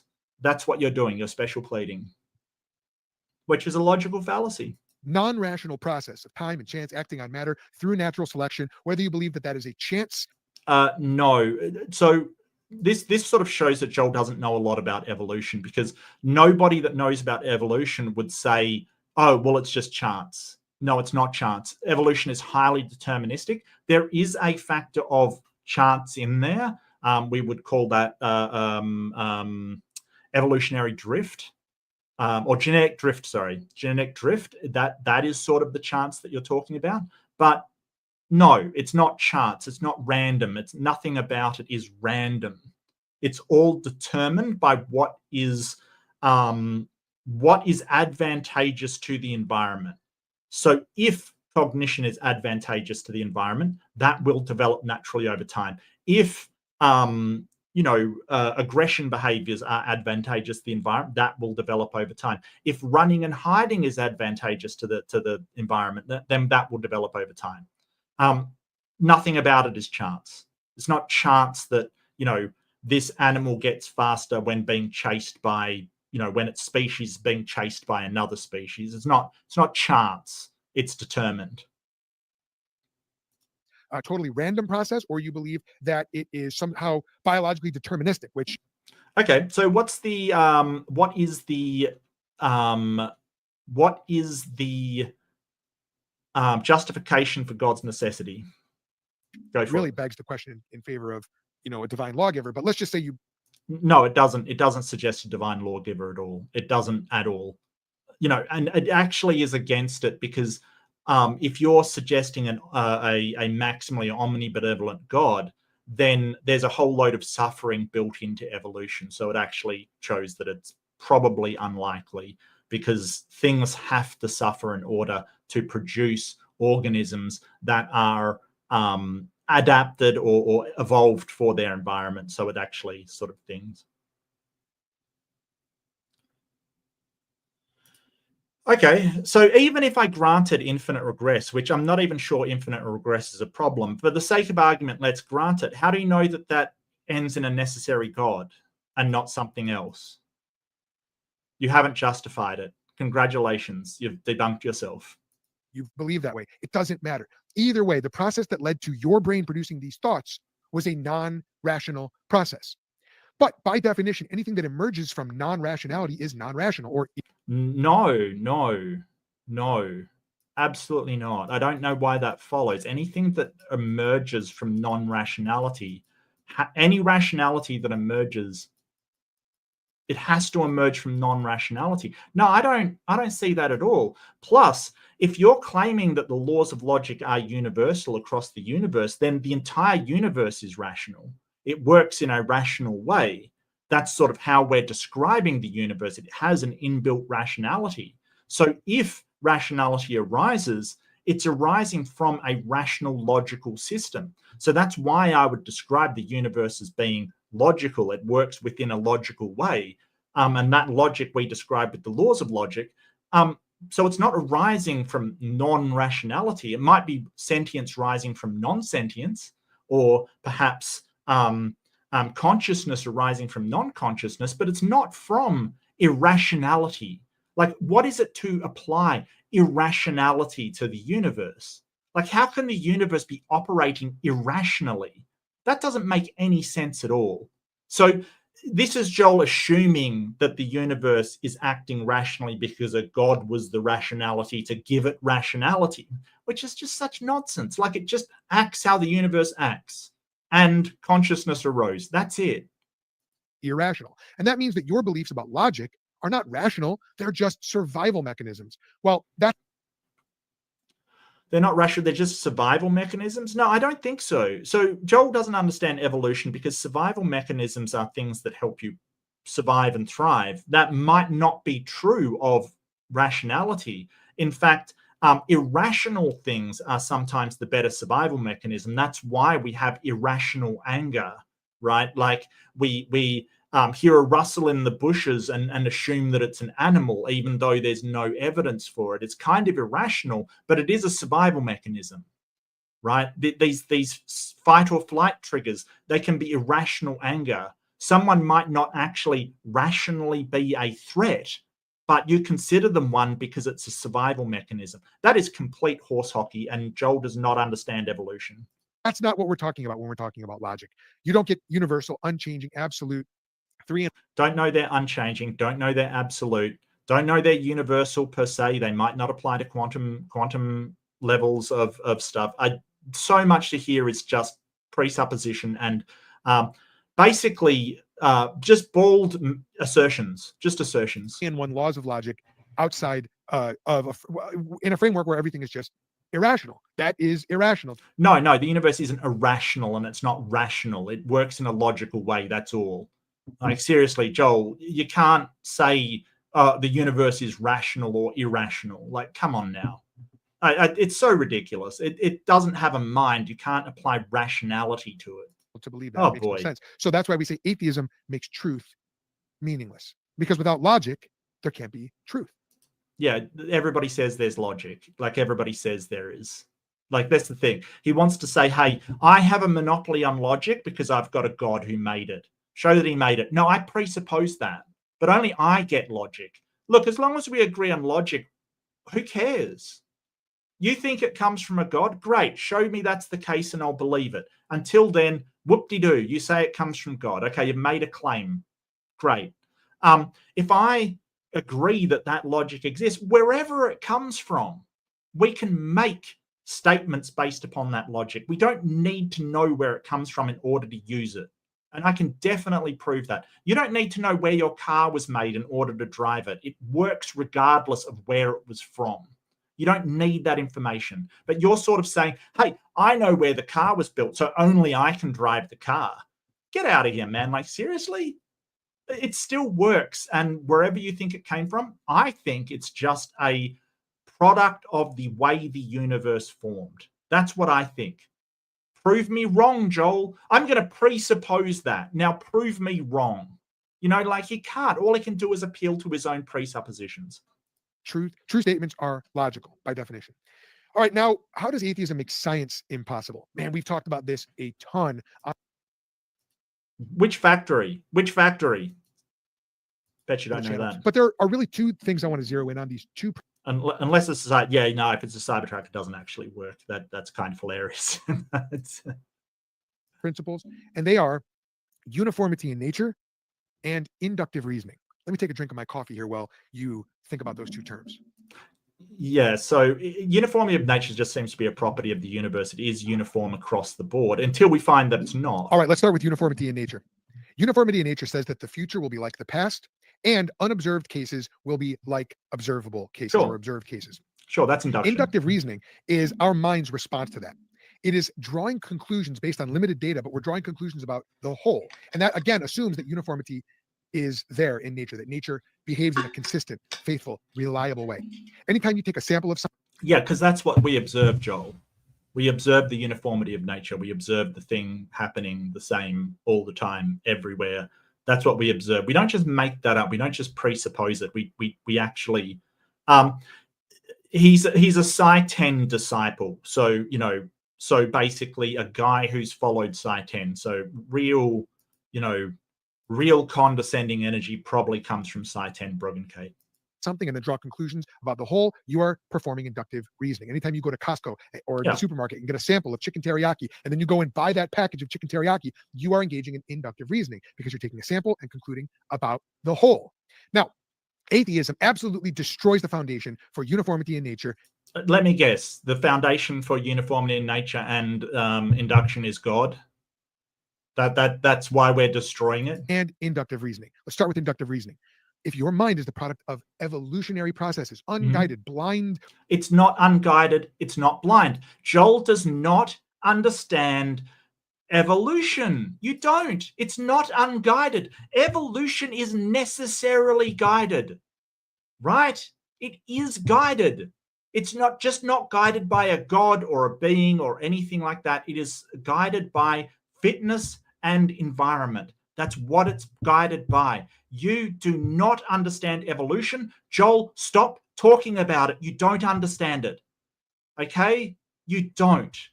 Like when you say, oh, it's unguided and blind, I'm really sorry, but you're just showing your ignorance.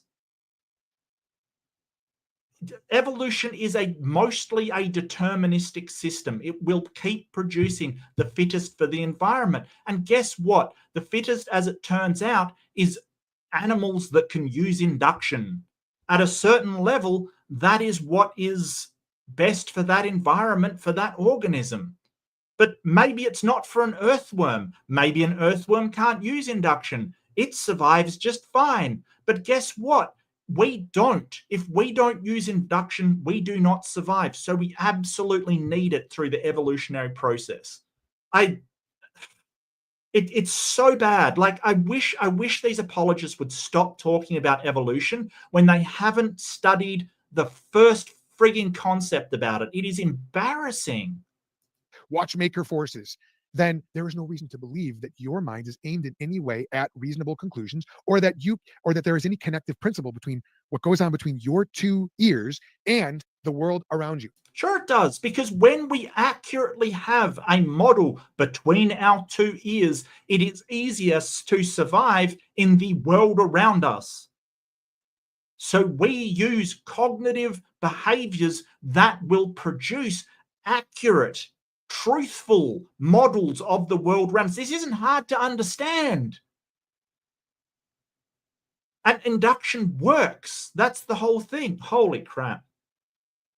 Well, I don't think you need a PhD in the subject, but I think having a basic understanding of what it is and how it works, you know, if you're going to hinge your argument on it, you really should find out how it works. And, you know, if you're going to go around making the claims, oh, it's this random, blind, unguided, you really should read up on whether it is, in fact, blind, unguided, random, because those three things are not a description of evolution. There is no reason to think Literally, think about this. There is no reason to think that you are capable, your mind is capable of drawing conclusions about all of reality based on a limited sample size. Why? Because you do not possess anywhere near all knowledge. Yeah, so he's basically pointing to Hume's guillotine, that basically you're relying on induction to prove induction. I don't know. If I keep dropping a pen a million times, I can't be certain. I can't be absolutely certain that it won't float off the 1 millionth and one time, right? So I keep dropping it. It keeps dropping.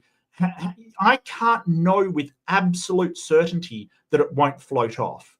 But what we're doing with induction is that repeating it makes it more certain without having absolute certainty. So at this point where we've used induction for so long, we can be so highly confident of its reliability that we can depend on it with a great deal of certainty. But Joel thinks in black and white. He's sort of like, well, if you don't have absolute certainty, you can't know anything at all. And this is a problem. This black and white thinking is a fallacy in and of itself, that we can have varying levels of certainty based upon the evidence that we've had. And the evidence that we have that induction is reliable is so vast to be unimaginable. Like it's not even worth, going into, or like every time somebody's, said, okay, well, I expect this to happen, and it's happened because of the same conditions that caused the first one to happen. Like, seriously, dude, what are you even talking about anymore?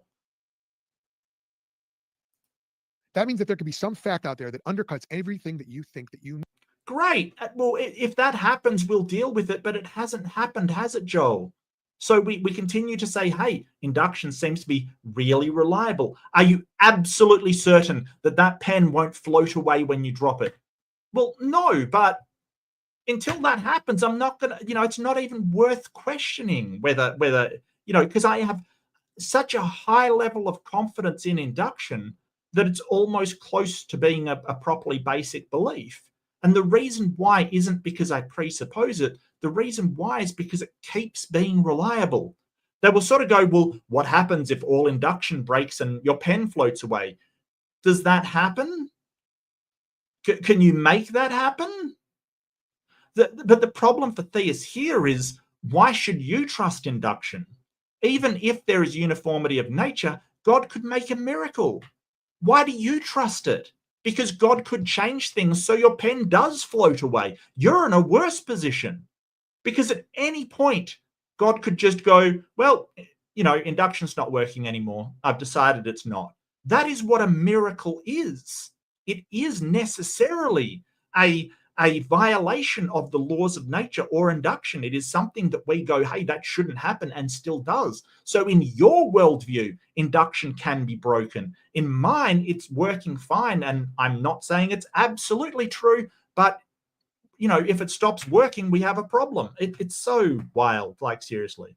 No, including the idea that you think that your limited sample size has anything to do with reality. We could go a lot deeper, but I've only got 15 minutes here. As for uniformity in nature. Yeah, I could go a lot deeper because I've only got 15 minutes to, what was it? Demolish atheism or something, prove atheism is false. Yeah, I don't think he's without presuppositions, begging the question, circular arguments. He hasn't demolished anything. My simple question to the atheist is, who's holding it all together? What's holding it all together? Yeah, whose is begging the question? You're assuming it's an entity. What if I don't know? What if it's being held together by quantum foam? What if it's being held together by some kind of natural process? What now? I guess that's two questions. And here's a third question. What makes you think that the future will be like the past? You can't say because that's the way it's always worked in the past. That's information about the past. I'm asking about the... Yeah, so he's pointing out the problem with induction. You can't know that pen isn't going to float away. I don't have absolute certainty, but I am more certain of that it will continue to work into the future as it has in the past, of anything, just about anything else I could name, because that's how it's always been working. And as long as it continues to work that day, I have more that way. I have more and more confidence that that is the way that it will behave. Right? Like, I don't need to have absolute certainty just because you say, well, I've got absolute certainty of God. Great. You can't demonstrate it. I can demonstrate that things will keep working the same way. You want to see me do it? Hey, guess what? If I drop the pen, it'll drop. Hey, guess what? If I drop the pen, it'll drop. Hey, guess what? If I drop the pen, it'll drop. Okay, so how many of those do you want to do before I can display certainty in events happening the same as they did in the past? Now demonstrate a God. Go for it. Future. And you have to already assume uniformity in nature to think that the future will be like the past. Sure. But I think uniformity of nature is just the way that the universe formed. I don't think it's anything deeper than that. I think that the laws of logic that we describe are just the way that the exacerbations in quantum foam is the mass charge spin, their positioning, what they're connected to, that basically what they're entangled with, that provides the basis for identity, non-contradiction, excluded middle. And I think that sort of the universality of nature, sorry, I've lost my chain of thought. The conformity of nature? The nature to think that the future will be like the past. I'm asking about the future, and you have to already assume uniformity in nature. Uniformity of nature. Yeah, it just seems to be a property of the universe that it is uniform in nature. Like it just, like I don't see why it has to be any deeper than that it formed with this property of it. I don't know why it needs to be more than that. It's sort of going back to, well, you observe uniformity of nature. It still continues to be true. How do you justify it? Well, we observe it to be true. It's you claiming the miracles, mate. It's you claiming that nature isn't completely uniform and God does miracles that raise people up from the dead. I don't believe that. I think nature's uniform. I think when someone dies, they die. And, if they're brain dead, if, we can save them beforehand. But I think those are uniform. Those laws of nature are uniform. You're the one claiming exceptions to the laws of nature, that people can jump out of their graves and walk around Jerusalem, giving people high fives. I don't believe that. To think that the future will be like the past. So atheism totally undercuts the two things we need for science: uniformity in nature and inductive reasoning. Atheism makes science impossible. No, that's fine. Under atheism, you've got uniformity of nature and you've got inductive reasoning. The thing is that when I say, hey, I've got inductive reasoning and I believe in uniform in nature, Joel says you can't have that because it's not from God. Tough. Like you've acknowledged what I believe as well. I'm counting on uniformity of nature and laws of induction, right? You can't then say, well, you can't use them because you've already acknowledged that they're a thing. You're claiming as extra that God is the one responsible for them. You need to demonstrate that. But you can't say, hey, you don't get the same things that I'm using from a God, so you can't use them. No. Don't be silly. Don't be silly. That's ridiculous. That's sort of saying, hey, because I have my imaginary friend, you can't use the things that my imaginary friend gave me. No. Get out of here. Like, seriously, what the hell is that? It's like saying, you disagree on who came up with penicillin kind of thing, Well, you can't use penicillin because the person that you think gave you penicillin isn't the one I think. What? Are you serious? What are you talking about? Like, this is the nonsense that they get into. It's absolute nonsense. Possible. And then finally, atheism abolishes morality. What is the basis for morality? Well, it doesn't abolish morality. It just doesn't have any moral statements within it. It's a position on whether a God exists or you believe in a God. It doesn't have any moral pronouncements, either good or bad. Because the problem with Christianity is that it's sort of an encapsulated thing, a lot of beliefs about the origin and where the world came from and foundations and stuff, but also a moral system tacked on. Now, that moral system may be good. It may have, help your neighbors and give generously to the poor and things like that, but it may be absolutely horrific. It may be torture and burn everybody that doesn't agree with you. So this automatic thing of, well, Christians got better morality because atheism doesn't have any is not true. that morality may be horrendous. It may be horrific, like torture people that don't agree with you, horrific. There's no basis for morality in atheism because it only answers one proposition. And then, most atheists will have some sort of moral system on top of that.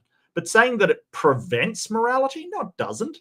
Not in any way, shape, or form. It has nothing to say on morality. You can have a great moral system, you can have a terrible moral system. But here's the fact, Joel. You can be a Christian and have a great moral system and a terrible moral system. That's not exclusive to atheism. Well, morality deals not with what is, but what ought to be. And there are rules of morality. There are principles of morality that are relational, that deal with the relationships between persons. And these rules are definitionally absolute. For example, murder is always wrong. No, that's not right. Like if you are in a horrible, despotic, if you're in Stalin's Russia and you're trying to overthrow this communist dictator that has killed millions of people, is it wrong to murder? Is it wrong to break the law to save people from being murdered themselves? Well, they wouldn't be murdered in that case. Stalin would be legally putting them to death. So is it wrong to do that? Not necessarily. Absolute morality is a very hard thing to prove. And I think that, Joel, you really are arguing for absolute moralities. You've got problems. Objective, I can deal with. Absolute means they never, ever, ever change, which means that the morality of the Old Testament is still true today, tomorrow, and any time in the future. So you've got problems then. And you go, yeah, murder is definitionally always wrong. It's right there in the definition of. No, it's legally always wrong, not morally. Holy crap, he doesn't understand legal and moral distinctions? What murder is, it's an unjustified killing. It's always wrong. Yes, just like a triangle always has three sides. Legally unjustified killing. Legally unjustified, Joel, legally. Okay, atheism cannot justify absolute moral obligations like don't murder. Or absolute moral obligations like don't murder. Well, yeah, we can. We can look for human well-being and the greatest happiness principle. We can certainly justify that kind of thing. We can certainly justify, basically, do not murder if it harm. There is no service of well-being if you're not saving people or in somehow making the world a better place. Like I don't. As far as well-being is concerned, I don't, why can't we justify that? That's weird. But absolute means independent of any time as well. So if you're saying it's absolute to say you shouldn't murder, then God murdered a lot of people, Joel. A lot of people. Hate to break it to you. So did Moses. God commanded humans to murder a lot of people. What are you talking about? Or even treat people right. Atheism can't undergird that. Why? Because it's a moral law. Now, an atheist will hate this. No. I think that you're sort of talking about moral facts, and I don't think it's a moral fact. But if you have something that you're trying to achieve, like human well-being, you can make a series of moral pronouncements, moral laws from that.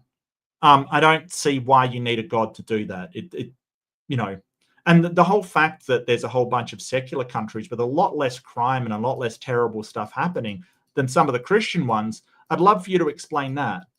Japan's a very ordered place, and it's almost completely atheistic. There's very little religion in Japan. Scandinavian countries are very, very secular, yet there's not a ton of crime in them. And, not like the US, this Christian country, which is absolutely doing horrific things to its people. What does that say? It's almost like you don't need a God to be moral. Wow, imagine that. That's what I'm about to say, but it's unavoidable. It's inevitable, and that's this. Laws require a lawgiver. Why? Because laws are authoritative. Now, think about this. Well, no, laws are not. Are laws authoritative? They're prescriptive. They sort of give sort of, prescriptions for how something should be dealt with, but it depends how you're talking about laws there. Like, I don't think laws of physics are authoritative, like that's not something that I'd apply to them, because no authority generates and makes them what they are. If a scientist comes up with them, they can be incorrect, like Newton's laws of gravity, or slightly inaccurate, I guess I would say, not really incorrect. But I don't see them as really authoritative as such, not moral laws. Like, you don't have to follow moral laws. You can be a complete arsehole out there. It doesn't, I'm not sure what you mean by that. They're authoritative. If you don't think you need a proper authority in order to ground logic, morality. Imagine this. You're driving down the highway, you're going 65 miles per hour, like a good law-abiding citizen, as we all do, and someone pulls you over, they flash their lights, they pull you over, and you roll down your window, and a man dressed in plain clothes comes up to you and says, "License and registration, please." Whoa, wait a minute. Hold on a second. I just passed a speed limit sign. It said 65 miles per hour, so I know I wasn't speeding. What seems to be the issue? And the man tells you, you were going 65, but this highway is 45. Speed limit. And you go, wait a minute, I just saw the sign, 65. What are you doing? You're saying the legitimate authority has said this is 65 miles per hour. And I'm sorry, who are you? And the man says, oh, I'm just a concerned citizen. Really? You're a concerned citizen of the United States? And he goes, no, I'm a citizen of Mexico. I'm just here to... Yeah, but that's legal, not moral. So the distinction between legal and moral is that legal laws are prescriptive. They basically will outline a series of things that if you do them or not do them, there will be some kind of action taken by the state in order to remedy that in the eyes of the state. It's not really an ought, it's more a, if this action happens, then this will happen. Like, it's not written as a, you ought to do this or ought not to. It says, if you do this, this is the action the state will take. $100 fine or up to 3 days in jail kind of thing. These are the things that it prescribes. So you're not understanding moral law. Moral law is sort of what we ought to do to get to where we want to go. It's what our oughts. And there's nothing, stopping you from, somebody comes up and says, hey, you ought not to swear. And you go, F you, like, fuck you, mate. Like, there's nothing stopping you from doing that. And there's no prescribed law or justice or thing laid down to say, hey, you shouldn't do that kind of thing. Like, there's nothing there. Like, you can just do that if you want. You can carry on like an absolute, churlish idiot if you want. It doesn't, there's nothing in the moral law saying, hey, if you do this, then the other person has the right to. No, there's nothing there. So when we're talking about morals and oughts, it's sort of like, well, if you want people to respect you, then you ought not walk through the town swearing off your head, right? That people may not respect you if you do that. So it's not a matter of getting an ought from an is, right? It isn't saying, well, God is, so we're getting an ought from that. No. It's getting an ought from an if. It's like, if you want to have a, life where people will like you, you probably shouldn't, greet people by swearing and calling them names. That's it. But if you greet people by swearing at them and calling them names, it's not like you can be arrested or, things will happen or God will reach down and give you a slap on the balding head. Like, come on now, what are you talking about? This entire thing is mixing up legal with moral distinctions, right? And legal laws are prescriptive. Authoritative, well, the authority really lies within the people. I mean, we can get to that later. Like, where does supreme executive power derive from? Essentially, it comes from people when you get to the end of the day. But, this is so a misrepresentation, and I don't think there are real moral laws. I think there's moral obligations. I think there's, moral virtues, things that make you more moral, but it's not obligatory for you to do. So if you say, hey, swearing, it may be morally virtuous not to swear because it doesn't upset certain people, but it's not a moral obligation. You're not immoral if you swear, right? Like, it's not like, so these things have distinctions. And he's just going, well, it's a moral law. Is it? I don't think it is. I think you've based that upon your whole thing of moral absolutes, and somehow that's led you to moral laws. And, the thing arises, well, moral laws require a lawgiver. I don't think they're laws in that sense. I think we just have morals and things are immoral. I don't think anyone's laying them down. Now, there might be intersubjective moral considerations, like we will frown upon people who do this within a society, but I think that just arises from an intersubjective agreement within society. Like, for instance, if you walk into a Japanese house and don't take your shoes off, that's highly immoral, right? That's very disrespectful. But I don't think that's true in Australia. So these sort of moral laws that you're saying are absolute across everywhere, they don't actually apply. They're mostly cultural, which says that they're not really moral laws. They're just culture-dependent, socially constructed, intersubjective moral standards that people have. To pull you over because I didn't like how you were driving. Okay, wait a minute. Neither the establishment of that law that he's trying to tell you is legitimate, it's not authoritative, and he doesn't have the requisite authority to enforce the law. Okay, now you say, well, that's a silly example, but that is what atheists do every time they try to hold Christians' feet to the fire about some moral issue. They want to arbitrarily come up with a moral obligation that they don't have the authority to establish, and they want to try to enforce it when they don't have the authority to do so. No, I can't enforce morality upon anybody. What I can say to somebody is a series of if statements. If you want to have a good life, then you ought not go round telling people what they believe, what you think they believe, right? Because people won't like you, Joel. That's really the more ought statement we're making. If you want to be respected by people for having an opinion or a belief, you ought not go round telling them what they believe, and rather listen to what they say they believe. That's what we're telling you. So these ought statements, they're not really saying, hey, this is a law that comes handed down by somebody. It is saying, hey, the best way for this consequence to happen, or rather a reasonable outcome of this consequence, if you want this to happen, if you reasonably think this should happen, then this is probably the best way to behave. Because we're trying to say that there's certain actions that, while not illegal, people will respond in a negative way to them. They will say, hey, that's not moral. Like if you start hurting people, people are going to say, that's not okay. And that isn't up to me. It's not subjective. I don't decide that. It's really agreed upon between society. It's intersubjective. It's agreed upon that we want to take care of people. And if you come along and don't do that, people will tell you it's immoral. They're not saying, hey, some God told us that. They're saying, hey, that is what we believe as a people, because it does not get us to what we want. And as a member of society, we're expecting you to behave in a moral way. And if you can't, that's what the law's for. Right? We've basically taken those morals and we've created a law to say, hey, if you hurt people, if you go and punch somebody, we're going to arrest you, and this is the punishment for it. You will be thrown in jail, you will have fines, you will have all these things. So it's consequentialism is what we're talking about.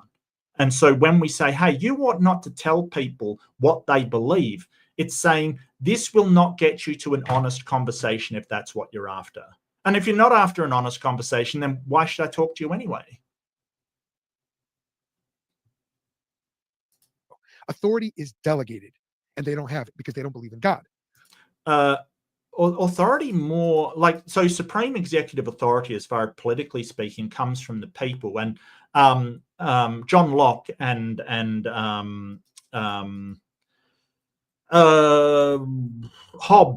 Thomas Hobbes have talked a lot about this. Where does supreme executive power lie? We've got to differentiate between sort of the people's will and the executive, the people that make laws, and that's, or rather they uphold the government and the legislation makes laws. So we've got to disseminate between those things, because morally people can have disagreements. Someone can go, well, I don't think it's moral to eat meat. And that's okay. Someone can believe that. And someone can say, hey, I think it's completely amoral. And I can say, hey, I think you'll maybe have a moral virtue if you don't eat meat, but I don't think it's a moral obligation. Like, you're a terrible person if you eat meat. I don't think that's the case. I think there's varying levels of this. And again, this is like the black and white thinking, like these things make you an absolute monster and these things make you a saint. It's just, that's not how the world works. If I litter, I'm definitely doing something immoral, but it's not the same level of immorality as if I hurt somebody or I kill somebody, right? Like, that's not the same thing. And we all know that.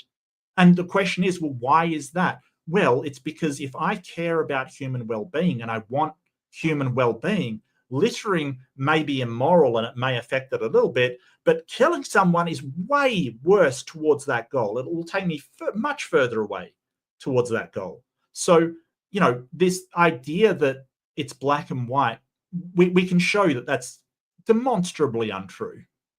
But, the precept will go, well, you're an atheist, so you don't have a basis for morality, so you can't talk about it. And that is sort of a very childish response to me sort of explaining where I get my morality. It's just a, child saying, well, I don't like your toy, so you can't play with me, which is just, that's a child's argument. You don't have a God, so you can't participate in the thing that we're talking about. So, furthermore, we could talk about how morality and moral absolutes, moral obligations are relational in nature. No, it's called a reductio ad absurdum. Do you even understand what that is? If you put in a contrary and the argument still works, and sophisticated theologians are not presuppers. Okay, that's the first thing to understand. Presuppers aren't even taken seriously by other theologians. They're seen as a bit of a, well, to be honest with you, a bit of a crutch for the Christians, because they do the most irrational, illogical arguments. So the magic rock thing wouldn't work for a sort of evidentialist who's saying, hey, we have evidence of, fine tuning. We have evidence of, Bible, of Jesus rising from the dead. It wouldn't be something I'd bring them up to, but it's only brought up as a contrary, and you're still not understanding, which is wild. I've explained this 3 times, how if you put a contrary into the same argument and it works the same, then that's an reductio ad absurdum, and you shouldn't use that. You still haven't gotten it. It doesn't matter.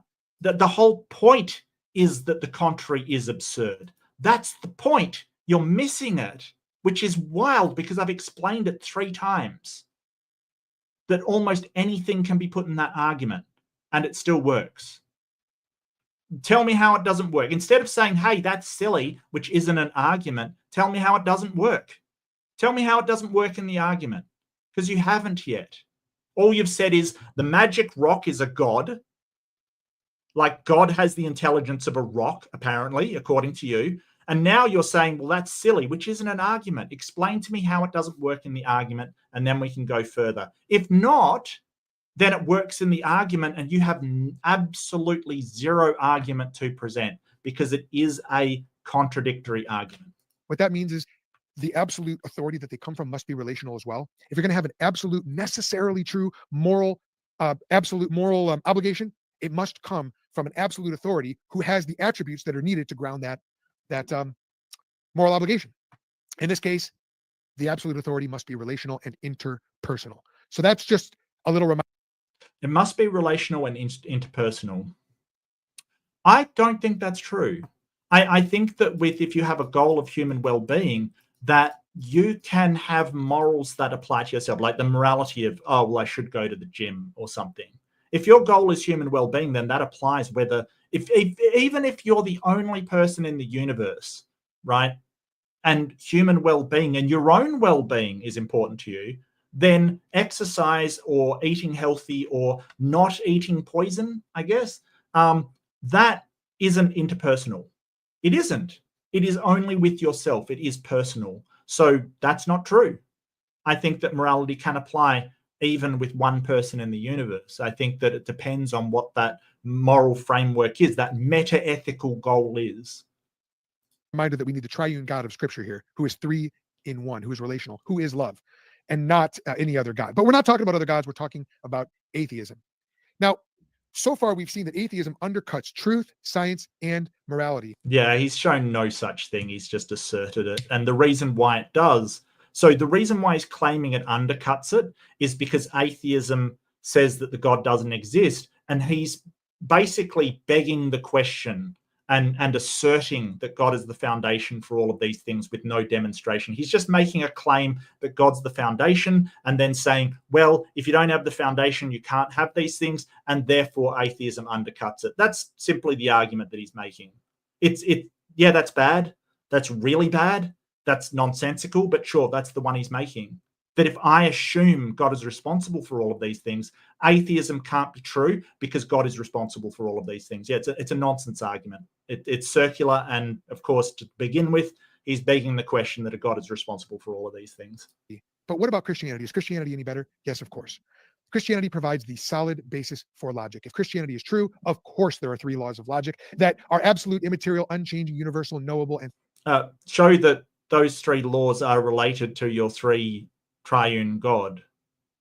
And plus, while you're at it, please explain how the triune God can be possible without violating the law of excluded middle or the law of non-contradiction. Is a triune God 3 or is it 1? And the answer is both. Non-contradiction. Well, it's this separate thing, law of excluded middle. You're violating logic in there somewhere. I've never heard the triune God being explained in a way that doesn't violate one of the laws of logic. Except where it is 3 parts to one God. That's fine. That's fine. But you're basically saying that each part is the entirety of God in itself. And it's also part of one God. It's so weird. It is so weird. I've never. It's a quad God. It's a quadroon God. Yes. Yep. We've already seen that quadroon God. What you playing, Travis? Drop in the chat what you're playing, mate. I want to know. And 3 in 1 because they are propositions that are grounded in the mind of God. Does Christianity? Yeah. So you assert. Now demonstrate that. Don't just presuppose it. Don't just beg the question. Actually demonstrate that. If you can't, if you're presupposing it, I just reject that because there's no evidence for it. You've made no attempt to demonstrate it. You're essentially just saying, well, it has to be the case because I believe it's the case, or I've asserted that it's the case. I've presupposed it's the case, so it is the case. Yeah, nothing. Halo Infinite. Okay, I was never a great big fan of Halo, but, I respect it. Ground science, of course, because the Bible says in Hebrews chapter 1 that Jesus Christ upholds the... I'm too old, Travis. My FPS days are 100% over. I am too old for FPS shooters. Sorry, but, them's the breaks. Universe by his powerful word. So, of course, you're going to have uniformity in nature. Furthermore, in Genesis 1:27, it says, we are made in the image of God. So, of course, we're... Okay, so what proves that the Bible is correct? Like, that's the thing. Joel, last time I asked, he said that the Bible is self instantiating. Like, it basically proves itself, which is just absolutely circular argument. We're going to have inductive reasoning. God has placed us in the... Malarkey, how dare you? How dare you? There, let me give you a bonk. I'll give you a bonk. If I can. Shit. All right.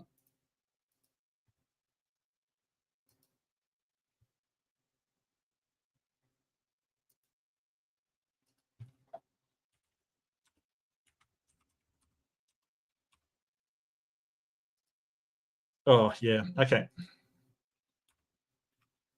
There you go. This world to be able to reason towards truth. We're not formed by blind natural forces. And then what about morality? Does Christianity ground... Blind natural forces? Well, I mean, I guess in a certain sense it's blind because it can't see, but, so like, you're trying to make it out that it's unguided. It's very guided. Very, very guided. And that is by whatever natural selection selects as the best fit for the environment. Things are molded to their environment. So say, for instance, being really good at swimming is not going to survive long as a trait on, an animal that lives in the desert. Is that unguided? Is that blind? Is that a coincidence? Is that random that happened? No, it's not random. Nothing random about it.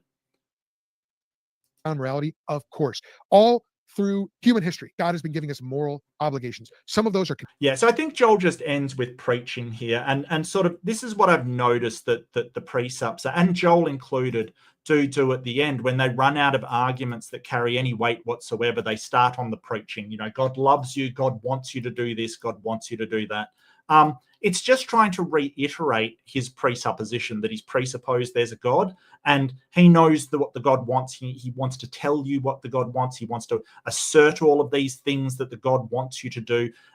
It really is just we all know how bad it is in debate when the person in the debate resorts to preaching, right? When they haven't made a case, or their case has been based upon logical fallacies, and they start on the preaching, right? Like, oh, but I really love you and I want to save you. And, that does not make your argument stronger, okay? It doesn't. You can believe all you want. You can believe with 100% conviction that you're trying to save my soul, that you're trying to rescue me from damnation, that you're trying to do that. It does not add a single iota of any evidence or any kind of foundation or any weight to your arguments at all. In fact, it kind of takes away from them, because if you had this knowledge and God was a thing, you wouldn't bother. Like, people that are certain about things usually don't try to convince others. They're usually just certain. Maybe your Bible tells you to do it. I'll give you that as an out, but it certainly does not help your case in one bit. And the fact that you have to resort to preaching, you have to resort to this, well, God loves you and he wants you to feel the heat of his love, and if you come over to us, you will have this place in heaven. It really shows that you've got no arguments. And so what have we seen here? We've seen Joel do circular arguments, begging the question every step of the way. He just assumes it's a God, and that's all. Basically saying that, hey, this can be the only explanation. It can't. I brought up several of them. And Keenan Chat is desperately trying to come up with a reason why it can't be, and can't seem to do so. He's just like, well, it's not a God. Yeah, that's the whole point. Oh, it's silly. Yeah, that's the whole point. I personally think your imaginary friend is silly. So what? Like, it doesn't change the argument that if you put in something contrary into your argument, it works just as well, yet you refuse to drop it because you have already... Like, let's get to the fact of the matter. It isn't because a God fulfills all these criteria.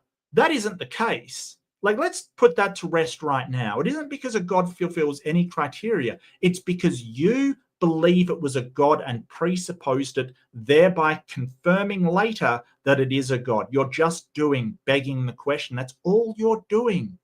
And it's why evidentialists do not get into this kind of argumentation. Because if someone says, well, you can do that with a pixie, they're not wrong. And you go, but that's silly. You're not wrong, but it still works in your argument. So where does that leave your argument?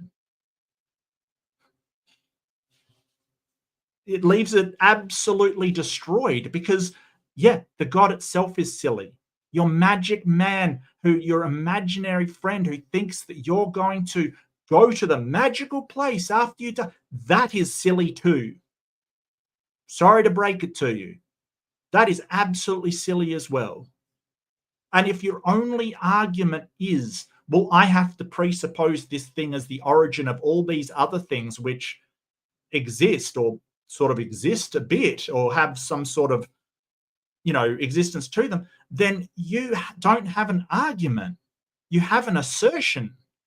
That's all you have.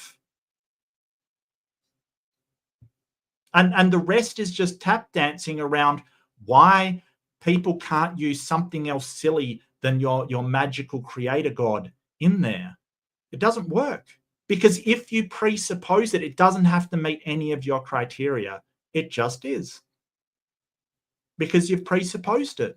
And because you presupposed it, it has by necessity excluded a God. It is a impossibility of the contrary, because the contrary is God is a contrary to the presupposed origin, which is the magic stone.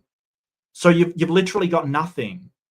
But the same thing works if you presuppose literally anything else, because I don't have to justify it if I presuppose it. It just is the case. That is your logic. That is your argument. That is what you are saying. But you don't have to justify a God because you presupposed it as the origin in the first place. So everything else is contrary. It gets eliminated. But you don't have to justify it. Neither do I. It's your argument. This is what a reductio ad absurdum is. It is absurd. Your argument is absurd because it provides contradictions when contraries are put in it. That is why it is a terrible argument. And, you know, of course, the precepts, they basically go, but I believe it so hard. It doesn't matter. But I know I'm right. Saying that doesn't matter either. Convincing yourself that you can't be wrong does not make you right. It doesn't. If I say, oh, well, I know it's the magic rock and I can't be wrong, so it's right, and a magic rock has way better powers than a God, it is completely neutral, it doesn't have to worry about the problem of evil, all of this extra stuff, doesn't make me right. It just means I think I can't be wrong. And that's where the precepts are. If I don't admit that I'm wrong, then I can't be. I mean, how, like, I'm sorry, but that's bordering on delusional. It is. It's basically saying if I don't admit that I'm wrong about something, I must be right. No, you've convinced yourself you're right. And you won't hear otherwise. You won't even entertain the possibility of being wrong. And that's what gives me the idea that precepts, they're not really fooling anybody but themselves. That's all that they're doing. They're fooling themselves. They're basically saying, I'm right because I'm right, because I'm right, because I'm right, because I'm right, and never entertain the possibility that they can be wrong. Because if they start to do that, they start to go, well, I could be wrong. And now they don't want to do that because they think that if they just assert over and over that they're right, that they can't be wrong.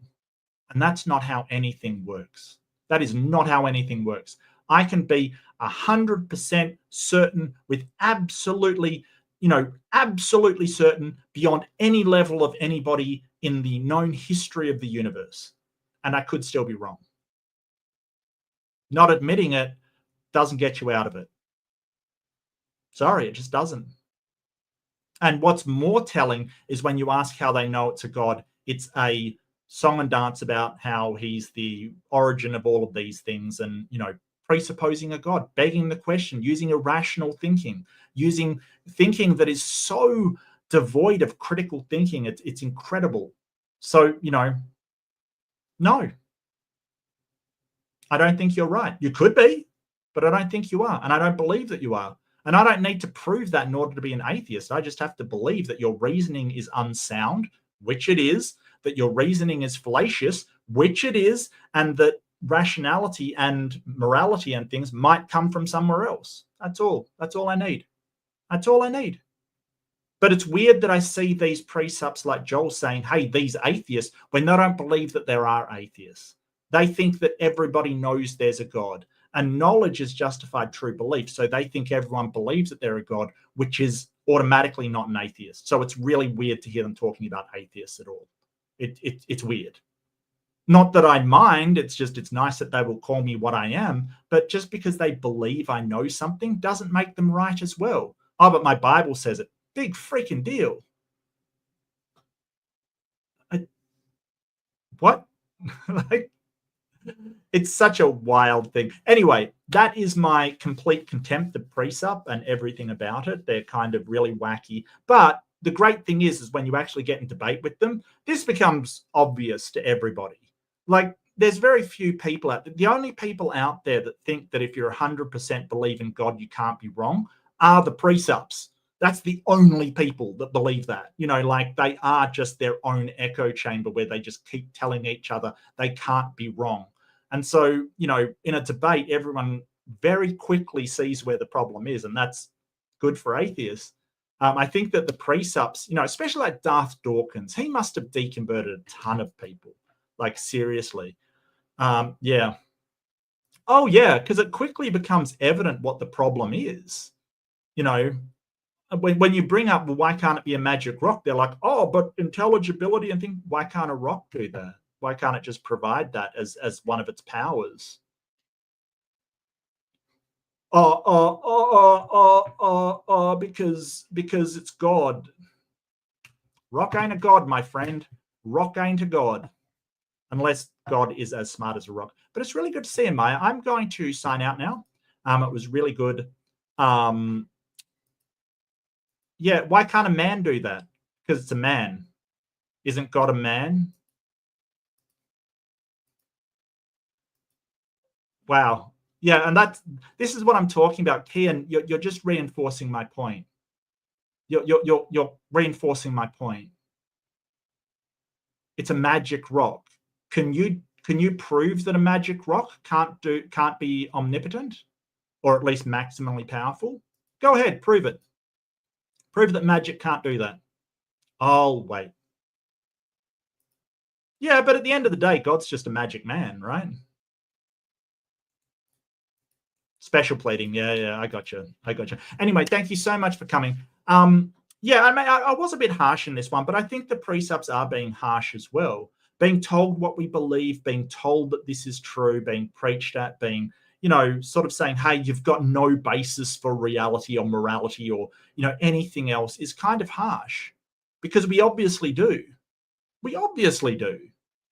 You know, like, Japan's a very moral place. It's like one of the cleanest cities I've ever seen was Tokyo. For a computer that size, was so well developed and so polite people, like incredibly so. Guess what? They're not religious very much at all. The Scandinavian nations, they're very kind, very nice, get along famously. They have morals. They're not religious either. So obviously it's not required for morality. It's not. You know, intelligibility, the laws of logic. Why would I need a God for that? You can claim a God made the laws of logic, but they exist. They exist. I don't need to know where a car comes from, like what factory it was made in to drive it. I don't need to know the origin to use something. I don't need to know where my toothbrush was made to use it. It's a nonsense argument that precepts have made up to say, well, if you don't make up a foundational source, then you can't use the thing. What are you talking about? Oh, so God's non-binary. Okay, you heard it here first. God is non-binary. I love it. I didn't know you believed in a non-binary God. That's beautiful. That's beautiful. God is non-binary. You heard it, everybody. God is non-binary. So apparently God has the intelligence of a rock and God is non-binary. That's what I've learned today. That's amazing. I didn't know. Who knew? Who knew? Who knew? God has the intelligence of a rock and God is non-binary. God is a non-binary rock. You heard it here first.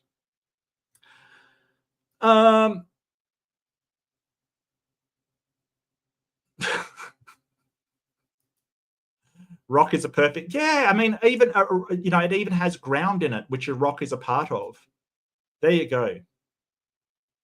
There you go. All right, peeps. Will you take care? Be kind to yourself. Be kind to each other. And I will catch you in the next one. I'll be back with Fundamentalist Files. Tomorrow morning Eastern time, or tonight for Australian proper time, I will be going on to Apostate Sisters. So you will find me over there. I'll see if they've put something up. They didn't last time I checked. But I should be going over there for a little talk about stuff and things. Probably my experiences, you know, sort of masculinity from my point of view, and, you know, what sort of talking about how we can have better conversations, better things to do. I'll give their channel. I don't see it up. I might shoot them a, you know, you can stand on rock, so it's true. Absolutely. 100% true. Naive interpretation. Okay.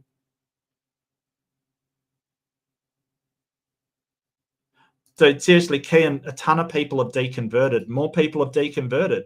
So what does that mean? It's your anecdote. So what? I don't know why I would care. Like, you've decided that you've found a God. Okay, can you demonstrate him to me? No, then I don't care. Okay, you've got an imaginary friend. Good for you. Can't get past my atheism. Yeah. Wow, wild. No, it's not, actually. No, it's not. I mean, maybe in the entire world, but there's a ton. Like, if you're in China, it's a majority, actually, Kian. Atheism is also a majority in Japan, in a lot of the Scandinavian countries and countries in Europe. So it depends where you are. I think you're US-centric and you're not thinking properly. Like, you're sort of in the US where it is majority Christian. Not quite. Non-Christian is a majority in Australia, but atheism not, because there's a lot of Islamic people and stuff. So it's about 42% no religion or atheism, basically. It's about 43 last time I checked Christian. So they're basically equal. It's neither is the majority, because there's also other stuff, you know, like Islamic things like that. But yeah, take care, and I'll see you in the next one. Bye-bye.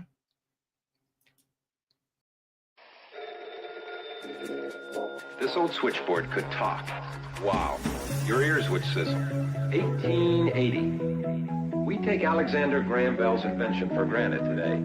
Perhaps we should.